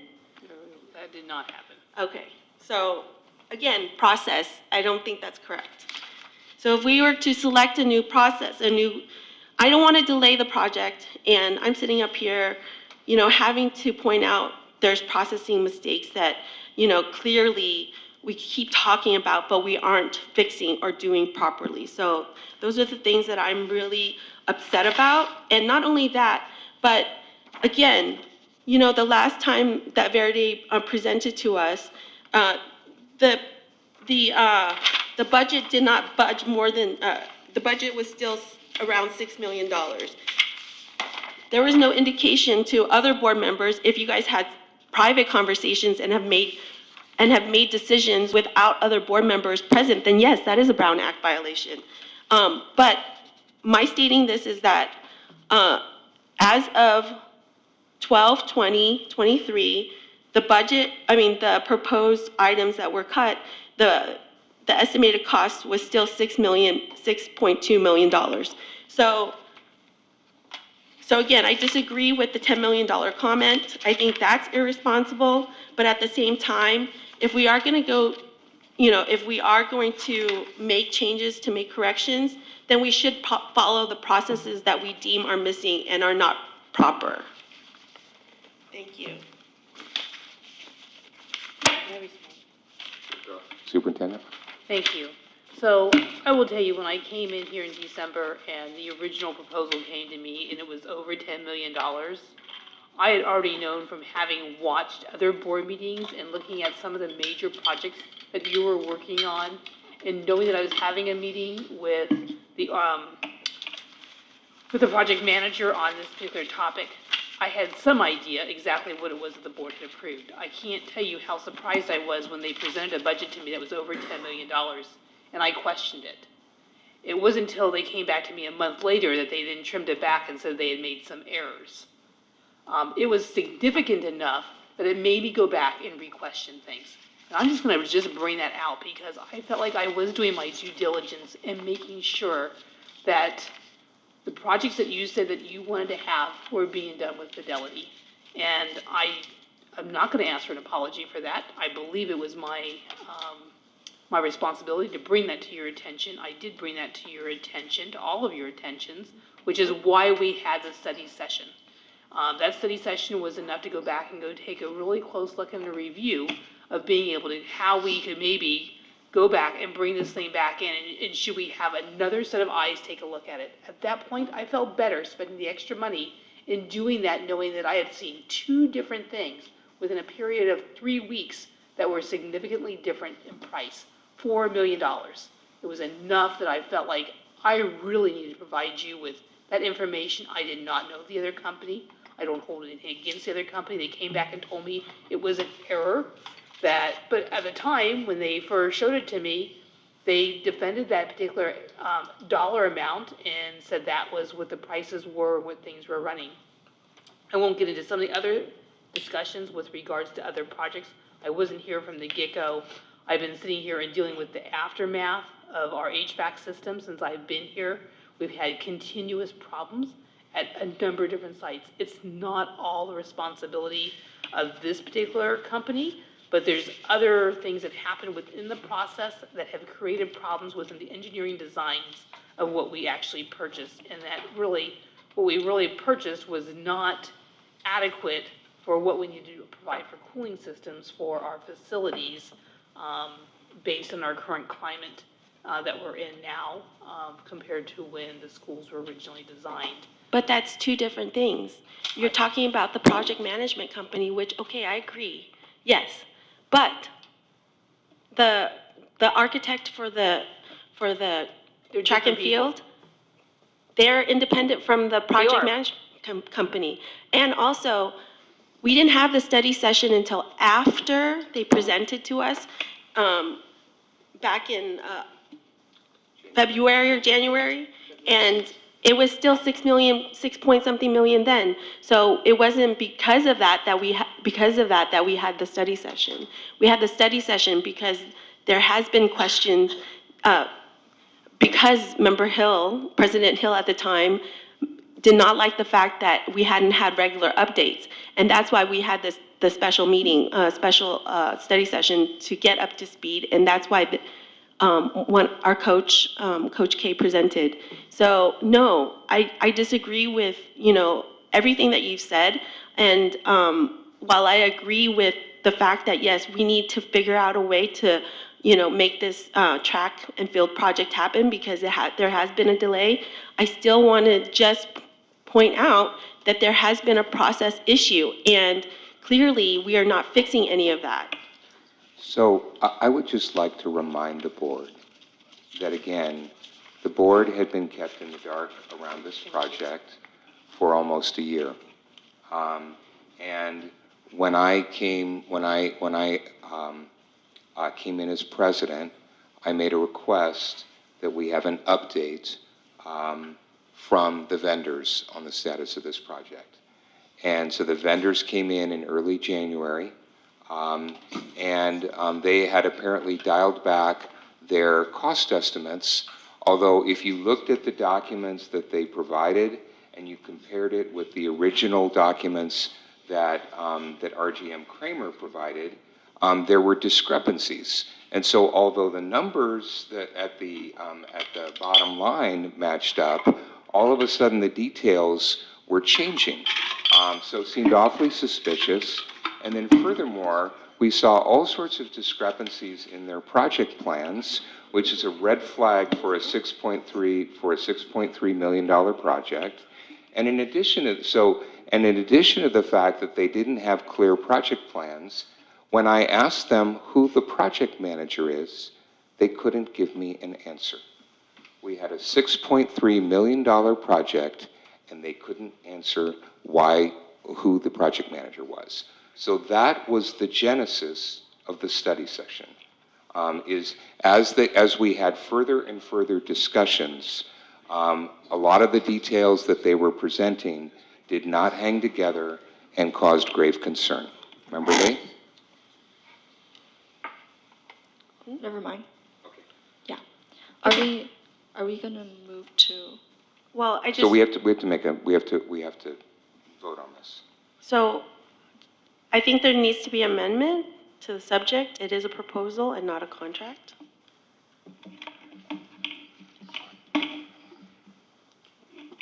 Even on the PDF, it states service fee proposal for takeover of track and field project. Okay. I would like to move approval of 12.5 with the notation that we are approving a proposal. However, if it isn't too much work, is it possible to see the comparisons between the two proposals? As in, like, what type of things are being changed? Well, when we come back on June 18th to the board for approval of the CMAS for the materials, we can at that time outline some of the things. That was the plan. So the plan was to have the board both approve that and any other changes. So also my request for even the presentation of the bid, that you also bring back what was completed by Verde, and then what is, I mean, the scope of work here is that they're going to execute the DSA, so I'm assuming it's up to that point. But still, I would like to see what's completed. And I know that all the proprietary work that was done by Verde, it is owned by the district. So my next question is that, have they provided you with with all the documents and drawings? They provided some. There's still a few more things we're looking for, but they're getting the stuff to us. Okay, thank you. Okay. So there's a motion on the table. Can I get a second? I'll second. Okay. So, Ms. Schuster. I'm sorry, I wasn't here for who motion. So, Member Thomas motioned and Member Jones, or Vice President Jones, seconded. With the notation that It's is a proposal.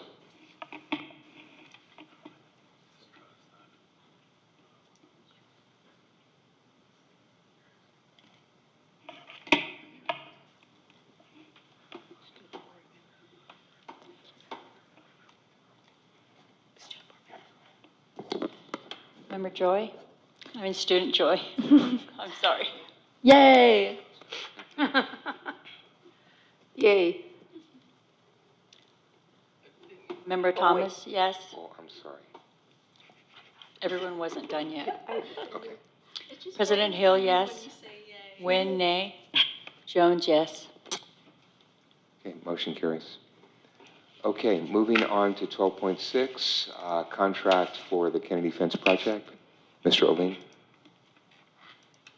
Same comment as the previous one, but obviously a lot smaller scope. Okay, are there any questions about this project? Member Nguyen? Again, it's not a contract, it's a proposal.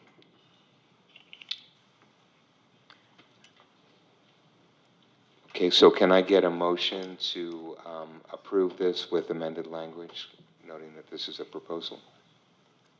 I move that we approve 12.6, noting that it is a proposal. Can I get a second? I'll second. Okay.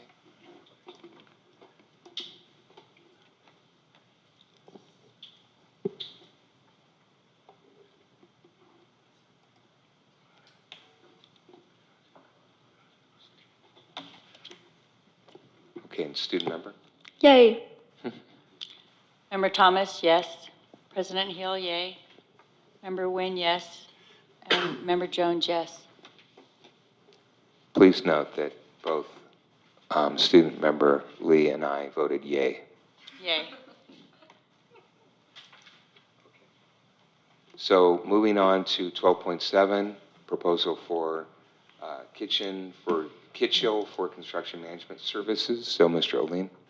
As I mentioned, instead of having a program manager, they're just focused on a certain, we don't need someone full-time, we don't need, I mean, basically pretty much half-time time doing the project for them to be there.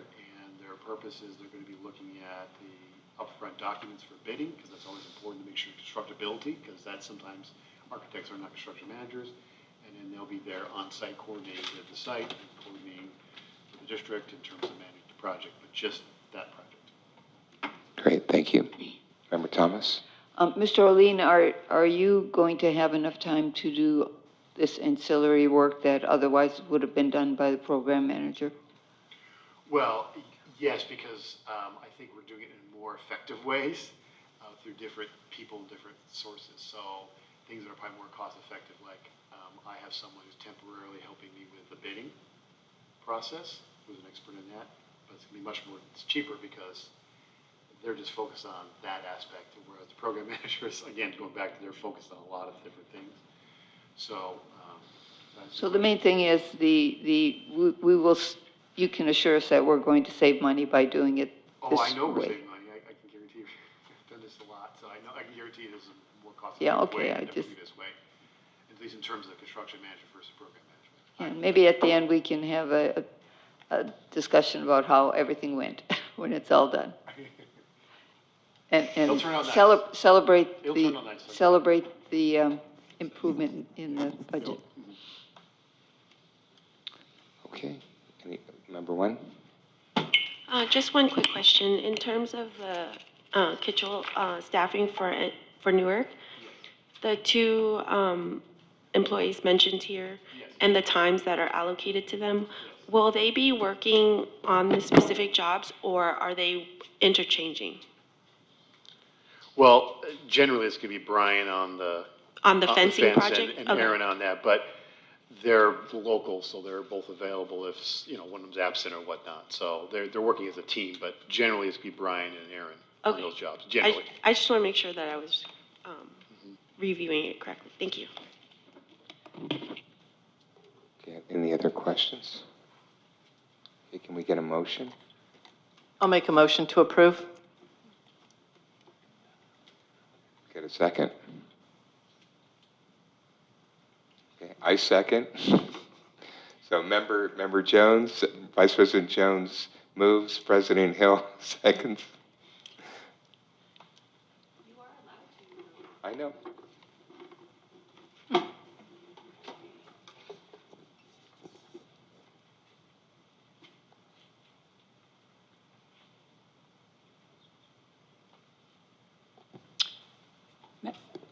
Student Joy? Yes. Member Thomas, yay. President Hill, yay. Member Nguyen, nay. Member Jones, yay. So, Member Wendy, you want to explain your nay vote? Yes. So I just wanted to keep it consistent just because, although I did vote yes for the Kennedy Fence architect because I know that we didn't have an architect yet for that project. But, want to say something, Ms. Parks? Okay. And for the other two, I voted no because we did not do a proper RFP process to select the new architect and the new contract management services. So those are my reasons. Thank you. Thank you. Just a point of clarification. Yes, Member Nguyen, just so you know, the Kennedy Fence did have an architect on it originally. Oh, yes. I'm sorry, I just want to make sure that that's clear and that we went back just to take a look at scope of services to be able to see if there was any cost savings with that project as well because of the HVAC questions that came up. Okay, then I'm going to change my vote to no for 12.5, for 12.6 to be consistent. I'm not sure if you can do that, but whatever. I was Okay. going to say, do I change it? Okay, so, but you can bring it back. No. Okay, so we're now going to move on to consent agenda. So do we want to pull any of the items on the consent agenda for personnel?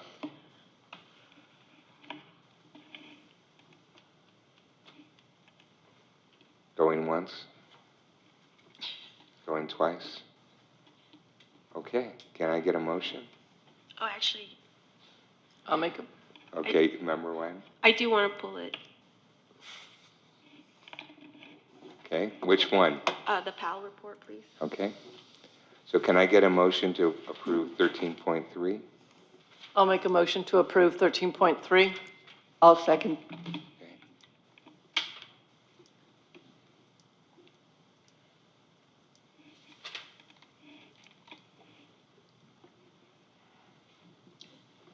That was 13.3? Yes. Okay.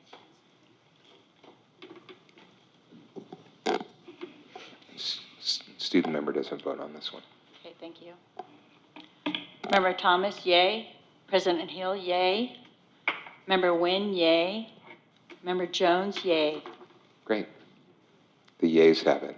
Okay, so 13.2 personnel report. So Member Wen, you have questions about that?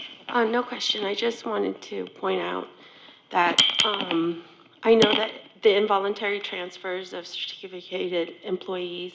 I know that our TOSAs were able to select the sites, and also it is also at the discretion of the site administrators to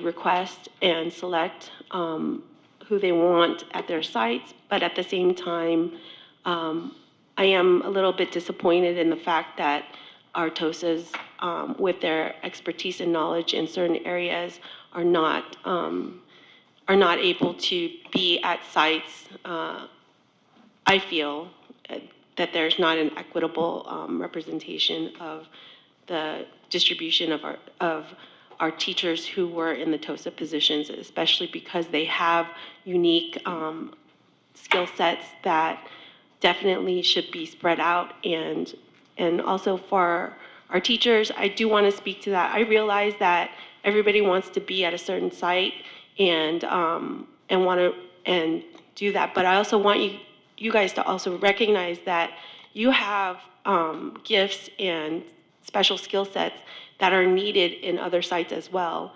And for you to be able to volunteer, and I don't want to say, what's the word? I would never use the word compromise or, I can't think right now, but, or sacrifice where it is that you want to be. But at the end of the day, I just hope that if there are teachers out there who have special set of skills or more knowledge in one area versus the other, that you would be able to share it willingly and share your knowledge to the other teachers at the other school sites as well. So I just want to, I guess, say that in solidarity, that I do support wherever it is that everybody wants to go, but at the same time, we do have to look at the big picture, and the ultimate goal is to lift up every student and serve every student in the district, and to be able to do it in an equitable manner. So just a food for thought for our teachers and also for our executive team. Thank you. And the board as well. Thank you. And I would just like to echo Member Wen's comments, because I think that Schilling definitely has needs, and I think that we want Schilling to be the best that it can be, and we want to get the best teachers working there, and I think that we want the best for all of our schools, but from a selfish standpoint, I really want the best for Schilling because it's in my neighborhood. So again, I would agree with you that I think that we need to figure out how we can allocate resources so that all schools benefit. So, do we want to make a motion to approve the PAL? Oh, she has a comment. Oh, I'm sorry. Comment, Member Jones? I too just want to reiterate that what's been said by Member Hill and Member Nguyen, because when I was part of the merge between Bunker and Milani and becoming BGI and BGP, I didn't want to make that change to another school site, but ultimately it was absolutely the right thing to do for the students. We were merging two schools that were very different in their student population, and we were able to merge and to raise those students for both sites, to get both sites to move up together. And some of the students, there was a lot of peer tutoring and peer work that went on, and having the mix of those two schools put together really increased the student scores, and it was proved year after year that the consistency of really good teachers at both sites was able to bring up the students at Milani that were struggling more, and we were, together, both staffs were able to bring those students up, and that's what I would really hope for. Because we have so many trained SEAL teachers at CHE, And Schilling is really struggling with having a good teaching staff, that it's just so important to think about the students and what is best for them. It wasn't easy I believe there were 11, about 15, 16 teachers that had to pack up their classrooms to make that change happen. But boy, did it benefit the students, and that's what it was all about. So, and I have one more comment. I see under the resignation of certificated management, my understanding was that Heather Decker's position was no longer being funded, and so I'm just wondering why it's on here, if it's a position that the funding went away versus an actual No. resignation Yeah, and that's the a jobs continue. great question. First, I just want to add the value of what everybody's saying to our teachers, because it's been a rough week for everyone as you're going through these transfers. I also want to recognize that we gave every teacher the unique opportunity to fill any spot that was open. So every teacher had an opportunity to do that. We had a few volunteers. I want to say thank you to those volunteers, because last time I checked in the vision, world-class education develops the unique abilities of every student. So we have to have the best teaching our kids, and we have to look at those options. To focus on this is actually a voluntary resignation. We are going to discuss the funding on it to see if we're going to bring it back or not, but we'll make sure that you're aware of that before we do any rehiring of any of those positions. Nothing to do with the layoffs. It was by her choice, but great question. Okay, Yeah, thanks for the clarification. absolutely. Okay, can I get a motion to approve the PAL? I move to approve, especially since I don't agree with Member President Hill quite often, except for this one time. I'll second. Okay, so Member Nguyen moves, Vice President Jones seconds. Let's make sure it's 13.2 that we're approving. Yes. Yeah, I'm sorry, it's Yes. 13.2, yeah. Okay, and student member does not vote on this. Member Thomas, yay. President Hill, yay. Member Nguyen, yay. Member Jones, yay. Great. Okay, moving on to consent agenda non-personnel items. Does anybody want to pull any of these items? May we bring back all of the policy updates for a second reading? I did not get a chance to go through all of them. All of them? That means we're going to have to put them on the next agenda on top of the next file that's going to be just as big. I read through them really fast.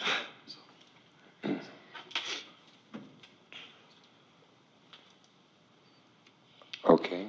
I prefer that we vote on them because I think the ad hoc committees looked them over.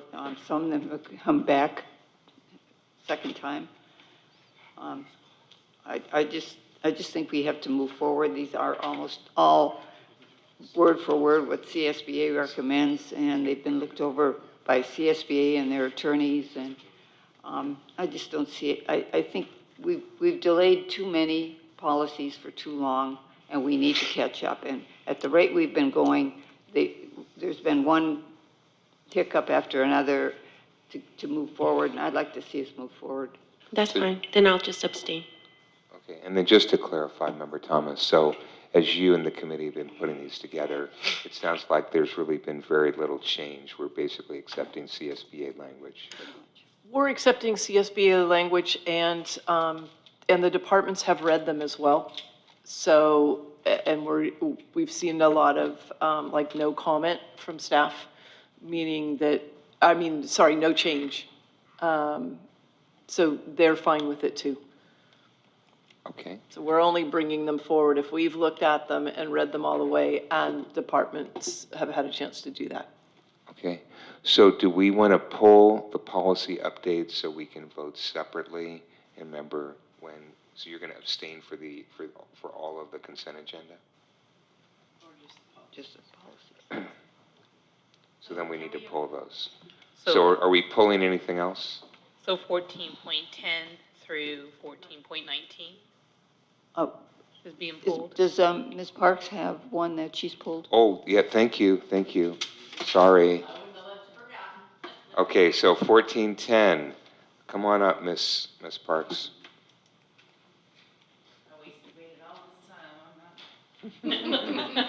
I'm talking. Okay, so this is BPAR 1330, which is the school facilities. I think it's been a wonderful endeavor for you to be catching up on all the board policies and administrative regulations that haven't been updated in years. Contained within this update, it states the board shall adopt a comprehensive schedule of fees to be charged for community use of school facilities, grounds, including but not limited to the multipurpose rooms, playing or athletic fields, track and field venues, tennis courts, and outdoor basketball courts, and it's specifically the parameters for the fees. In November of 2017, Newark Unified entered into an agreement with Facilitron. They provided you with an online facility rental storefront, which was to establish financial stability and financial solvency in order to drive continuous improvement. In February of 2018, the superintendent provided an update on the bookings to date, rental revenue, utilization for previous 5 months, the facility type in hours and fields, most used areas, and the names of the highest users. I don't believe you've received any program update since then. On May 2nd of 2019, the board approved a 3-year rent increase rollout. The last increase took effect July 1 of 2021. Since you are looking for revenue, I would suggest that you take a closer look at your rental clients and your earning potential. Thank you. Thank you, Ms. Parks. Okay, so so that we can be efficient here, are we asking to pull any items other than the policy updates? Okay, so can I first get a motion to approve? I do have a clarification on item 14.9, the CBOC member reappointment. Yes. So we already spent down all the bond money. Does that mean the CBOC is dissolved or disbanded until we get a new? Generally, I mean, there is still, I can't believe, I think it was a small, Under 10,000. out of 10,000, so. Oh, we still have some money in there? Yes. Okay, And there actually is a plan to spend it down in this year, okay. so that we don't go back into the next year. So we still have to do one more audit after we spend down the money in that one fiscal year. So the audit that would happen the following year. So we have to spend the money before June 30th. Okay. No. And so we will be identifying some ways to be able to do that. We've actually talked with the CBOC about that as well. Okay, so my next question then, how does it relate to the fact that if we do pass a new bond, can we continue the current CBOC, or do we have to No, set up a new one? A new bond would be a new committee. Okay. So we're only going to have you for a little bit. But any members, of course, anybody who served, of course, is welcome to apply for the new committee as well, so. it's No, not- we it's not- want you to come back for the new one, Cindy. Yes. Okay, anyways, thank you for the clarification, I really appreciate it. And now we can So approve then it. okay, so can I get a motion to approve 14.2 through 14.9 and 14.19 through 19, 20, 21? No, not. Oh, I'm sorry, what? Oh, I'm sorry, 2021. Go ahead. I make a motion to approve 14.2 through 14.9, 14.20, and 14.21. Okay, can we get a second? I second. Vice President Jones moves, Member Wen seconds. So how do I go about doing all the way down? Do I just start at 14.2? We'll just do a roll call vote, so it's easy. That's fine, Oh, thank you. okay. So I will still have you guys do the online voting for the 14.2? No, What she's, no. Is that block? No? So we're just gonna do it we're just gonna do it out Okay. loud, we're not gonna use word docs. things. Okay. So we've got a motion on the table, 14.2 through 14.9, and then 14.20 and 21. Okay. Okay, so can we get, can we start with a student member? Student Member Joy? Yes. Member Thomas? Yes. Member Nguyen? Yes. Member Jones? Yes. And President Hill? Yes. Okay, motion carries. And now for the second vote, which is regarding the policies. So can I get a motion to approve 1410 through 1418 or 19? 19. I move that we approve 1410 through 1419. I'll second. Member Thomas moves, Vice President Jones seconds. And again, do you want us to just do a verbal roll call? So Yes. again, start with the student member. Student Member Joy? Yes. Member Thomas? Yes. Member Nguyen? Abstain. Member Jones? Yes. President Hill? Yes. Okay, motion carries. Okay, so moving on to 15.1, student expulsion. An expulsion panel hearing was held on May 13th, 2024. Panel hearing was conducted in accordance with Board Policy and Administrative Regulation 5144.1 and, if applicable, 5144.2 for students with disabilities. The administration asked for approval of this agreement for case number E2324-10 per Ed Code 48918. So recommendations the Board of Education approve the panel recommendation. As Can I get a amended. motion? I'm sorry, as amended. I'm sorry, as amended. Yes, as amended. Okay, can I get a motion? So can we just clarify, so it's the remainder of this semester plus next, and that ends on the 24th? December. Yeah, December 24th, Okay, instead of the June. so can I get a motion? I move that we approve the student expulsion as amended to go through December of 2024. I'll second.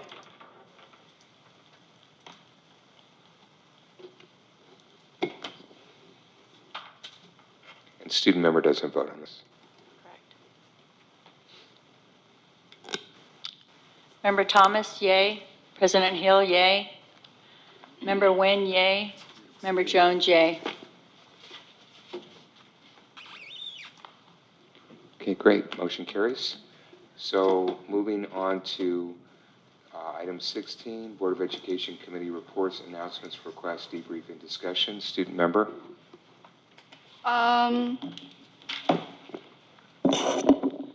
So I just have like a couple of like technical questions. Actually, I can just email this to you guys. But then, yeah, oh, actually, I do have a question. What happens when a student gets expelled? Or like, does that take a long time? There are many different variations that can happen, because you can have a suspended expulsion or a full expulsion. But our goal, if it's a full expulsion, then they would be placed in a community day school at a different location out of the general comprehensive school settings. But you can also do a suspended expulsion, that someone could go to an alternative ed site or a continuation school as well. It's depending on their grade level, and what's available within your community and county. Thank Does you that so help much. out? Okay, you got it. That is everything. Happy Asian American Heritage Month, everyone. Okay. Member Thomas? Okay, I attended the ROP meeting last week. The ROP has successfully been successful in getting an average of $3 million a year in career technical education incentive grants, and I think the districts have to realize, the 3 districts, that this has enabled us to increase staffing and purchase state-of-the-art equipment in the medical, welding, and automotive departments, and it's increased services to the districts, the 3 districts, without increasing their pass-through funding. So we are very grateful to ROP, the board is, the ROP board, for the leadership of the ROP in going after and being successful in getting this extra funding and the way they've implemented programs. I attended the Special Olympics at James Logan on the 10th. It was great seeing our students participating in the opening ceremonies and all the events. Member Wynn and I attended senior awards that were held on the 14th in the old gym, and Member Wynn gave 4 scholarships. She and her husband, thank you. So in addition to the many academic awards, it was really amazing to see how many students received scholarships. And I bet it was 80 to 100,000. I don't know. Do you know how much? It was actually quite a lot.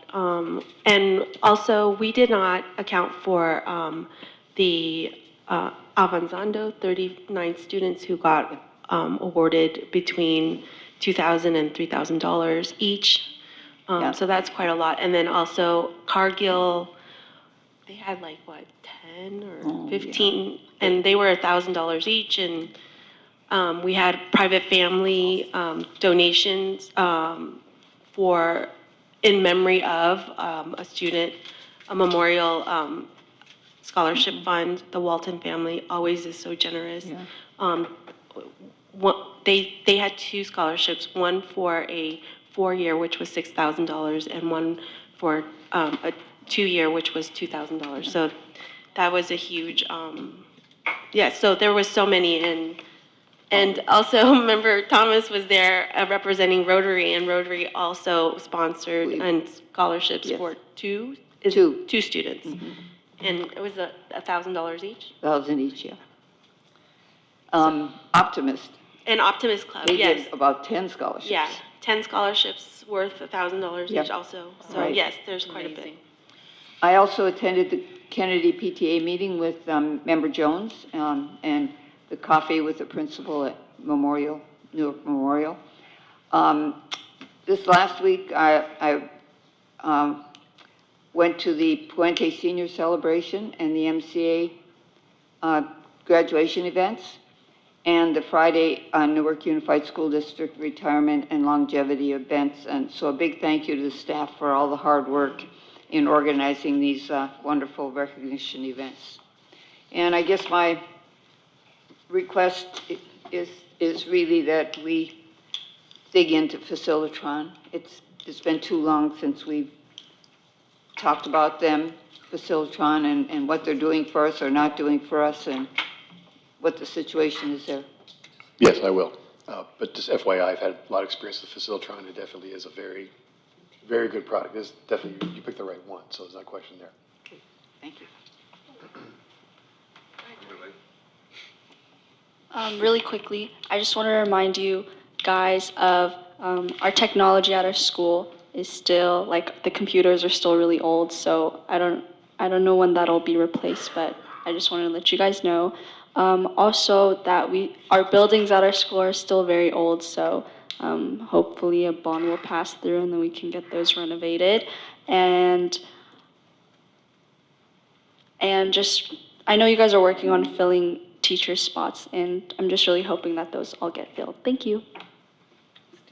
Great, thank you. Member Wen? Thank you, President Hill. No committee updates from myself, and actually just have a question. I know that our bond consultant is supposed to reach out to Member Plancarte and myself. Yes.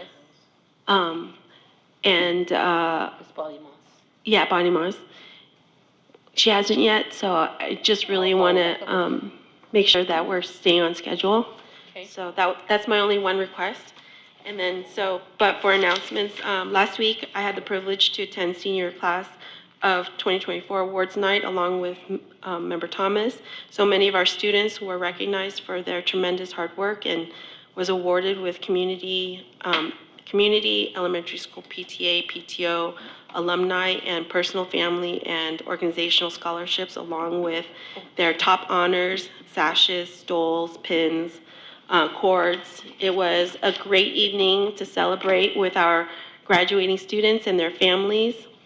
On May 15th, I attended the high school PTSA meeting alongside Member Thomas. Oh, well, she was there for coffee with the principal, but President Hill and Student Board Member Lee. I also stopped by the senior college night to congratulate. And, oh, I caught the very end of it and of the celebratory night for our senior student athletes who will continue on to participate in college athletics. And also, on May 16th, I attended Puente and MCA senior awards alongside Member Thomas and Member Jones to celebrate our students and to witness them getting their stoles for the recognized programs at NMHS.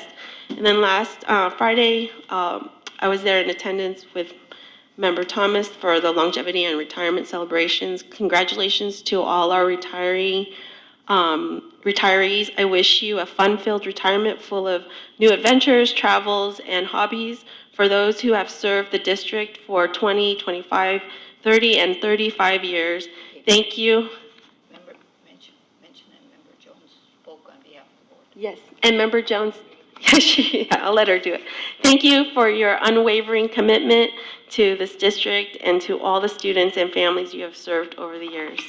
And I also wanted to thank staff for beautifying our NMHS campus in preparation for graduation. So I just wanted to give a shout out to our staff there and to our teachers. It is the end of the year, just one last week and summer break. I just want to wish you all a fun summer.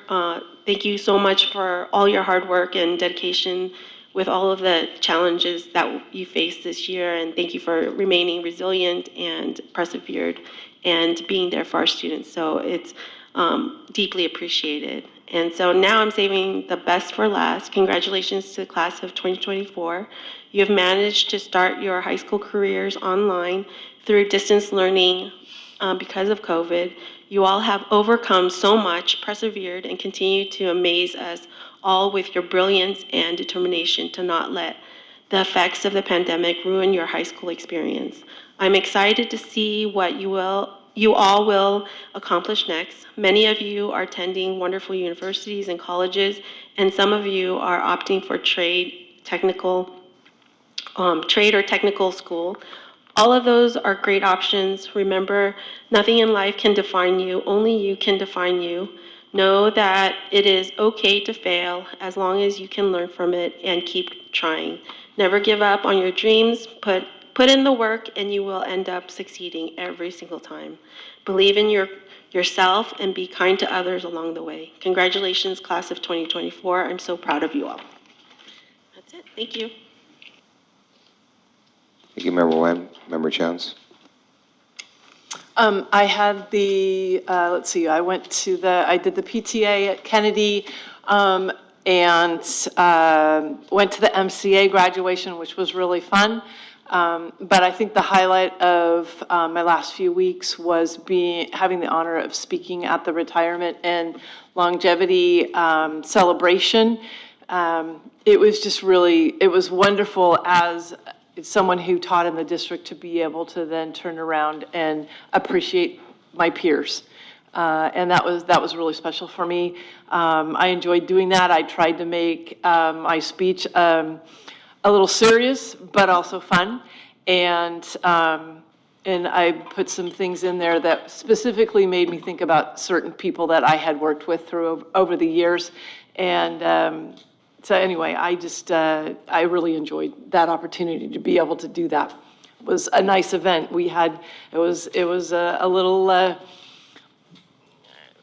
jiggly there in terms of where the celebration was going to be, but it all worked out really well, and everyone seemed happy and grateful to be there. That's it. Great, thank you, Member Jones. So like my fellow board members, so I've also been on the listening tour, and a few weeks ago I was at Lincoln, and then just this past week at Newark Memorial High School, and I think that it was great to hear what the people in attendance had to say, and just some quick kind of highlights from Lincoln. Overall, I mean, I was very impressed with their PTA and how they ran things. I hadn't been to their PTA before, but and they were discussing a lot of interesting things, and they had a very well structured agenda, and it was run very well. But one of the things that they did express was they said certainly they are concerned about stability in the district, and I think as we all are, and I emphasized that from the board, down through the superintendent and through everybody, we're focused in on trying to make sure that we have good people in place to perform the necessary roles to make our district great. So that was one thing that they had expressed as a concern. But then one thing that they also said was that they could definitely benefit from some facilities improvements. And Ms. Silvera, who was here earlier, called out one in particular. She said that she's really tired of her like 1980s style marquee with like the little dots or whatever, and that could we? And she even went as far as to like try to go out and quote it herself. And so I think that that's something that it seems to me. Obviously, it costs money, and we have to evaluate that. But I think it would be great, since that is part of the first thing that people see when they come into the school, that would be something great that we evaluate either, with existing funds, or who knows if we do a bond extension. So that was one thing. And then from the high school perspective, again, our last meeting, I thought it was interesting, a lot of interesting topics. But again, a theme emerged around, again, facilities. I mean, really, I think that we need to make some differentiation. There's some very simple things like landscaping that have really been neglected, and are really kind of an eyesore, to be frank. And we heard a bunch of people talk about that. And I have spoken with the superintendent, and I think that we're going to try to see if we can do something even for graduation. But I think more importantly, getting something on an ongoing basis, not just sort of this ad hoc stuff. So that was one topic that came up. But I think also we know that there are a number of facilities issues at the high school. And so we definitely need to look at that in addition to the work that we're doing from a track and field perspective. So, and then one last thing that came up from the high school is the PTA leaders had been talking about how they're holding a barbecue at the beginning of school. And I don't know whether this is a tradition that they do every year or not for the incoming freshmen. But so what they were requesting that if anybody's available to volunteer, it is during the day, and it's in early August. But it's a great way to welcome the freshmen in and get them acclimated to the school. And unfortunately, they have kind of a long email that I was not able to fully process or write down. And so, but for people that are interested, I would say please reach out to the superintendent, or you can reach out to me or others, and we can get you the email contact for the PTA so that you can help them. So that is my update. And I'm sorry, Member Lee, did you have a question? No, I just wanted to add in the landscaping, and you said that perfectly. Thank Okay, you. great. All right, and we're going to see if we can make something happen before graduation. Oh, no, they have already, Oh, have they done it? the next day, like literally Okay. out in Excellent. full force. All right, excellent. So that's why I wanted to say thank you. I said thank you to staff for making that happen. So thank you. Okay, excellent. Okay, so Superintendent, parting comments? So I do have a couple of things. First of all, I want to thank staff for getting the word out last Friday. We had a little emergency that happened over at Newark Middle School. We had a plumbing issue. I wanted to say staff was stellar in being able to communicate. We did hear some feedback from, I think, 2 parents that has shared some concerns about, having received the message and asking us to take a look at some other safety measures that we might consider as being a transmittal communication. It's already kind of on my plan watch list, and it goes right along with the safety plans that we talked about and some of the things that we need to do for emergency preparedness. But I really do want to thank Bill Orlean. He took the lead along with our interim principal, Brown, over at the middle school. They did a great job. Mary Sarah stepped right in, too, to make sure that there was water and that there was a brunch that was provided to all the students so that they were able to to have a good little breakfast before they left. The teachers were amazing with making phone calls. I will say they had a plan in place. The plan worked. It might be an older plan, but it's a good plan. And it did work, and they all knew what to do. And so congratulations to all of them for making that happen. I think we'll have to go after probably some funding for that day and ask the state to consider giving us, due to the emergency that we had, I think we'll be able to write that up and be able to make the justification for that. So we'll be working on that as well. Also, I want to just confirm with everybody that July 14th and 15th is going to be our board workshop. And I would like to ask that maybe 2 members assist me in identifying an evaluation tool that we could use for the board self-evaluation. So we're going to use the CSBA tool. That was okay. Yeah, it was an online questionnaire that we filled out. Okay, great. I will check into that and see what we need to be able to purchase those materials. Okay. So thank you. And then I just want to remind everybody, this is Classified Professional Week, and so we just want to say thank you to all of our amazing support staff that help make everything happen for our students in the classroom, to help support the teacher, to help support the learning process. You mentioned the landscaping and all the many different services, nutrition service team, our custodial staff. I just want to thank everybody for your work and what you do and your dedication to the district. Also, the district is moving to a 4-10 work week beginning June 3rd, and this will commence on July 26th. And then tomorrow, we welcome our new Assistant Superintendent of Educational Services, Ms. Karen Allard. She'll be joining our team. And then just a reminder, coming up for June 18th is going to be at our next board meeting, we will have the LCAP, the budget, a couple presentations. It will be kind of a lengthy meeting. This is actually a meeting that actually has to be published in the paper. Oh, is it kind of a lengthy one? Yeah, kind of a lengthy one. Is this short? Yeah, we're going to be done before midnight tonight if I hurry up and do my summary here real quickly. Yeah, because you're on the show next time. That's the budget and the LCAP. Okay, so with that, just, some things to really look forward to. And then we also will have a presentation with regards to the bond survey I would anticipate happening on June 18th as well. So really a lot of things happening. I want to thank the community for many of the concerns that they shared tonight. We are constantly working on trying to improve our communication systems. I really am concerned about the fact that we do not have translation services, and we need to identify a plan and a service that can assist us with that. So I'll be working on that with staff to come up with an alternative plan so that we have that communication available. And with that, I just want to say good night and thank you, everybody. And sorry, one last thing, just echoing what Member Nguyen had said earlier.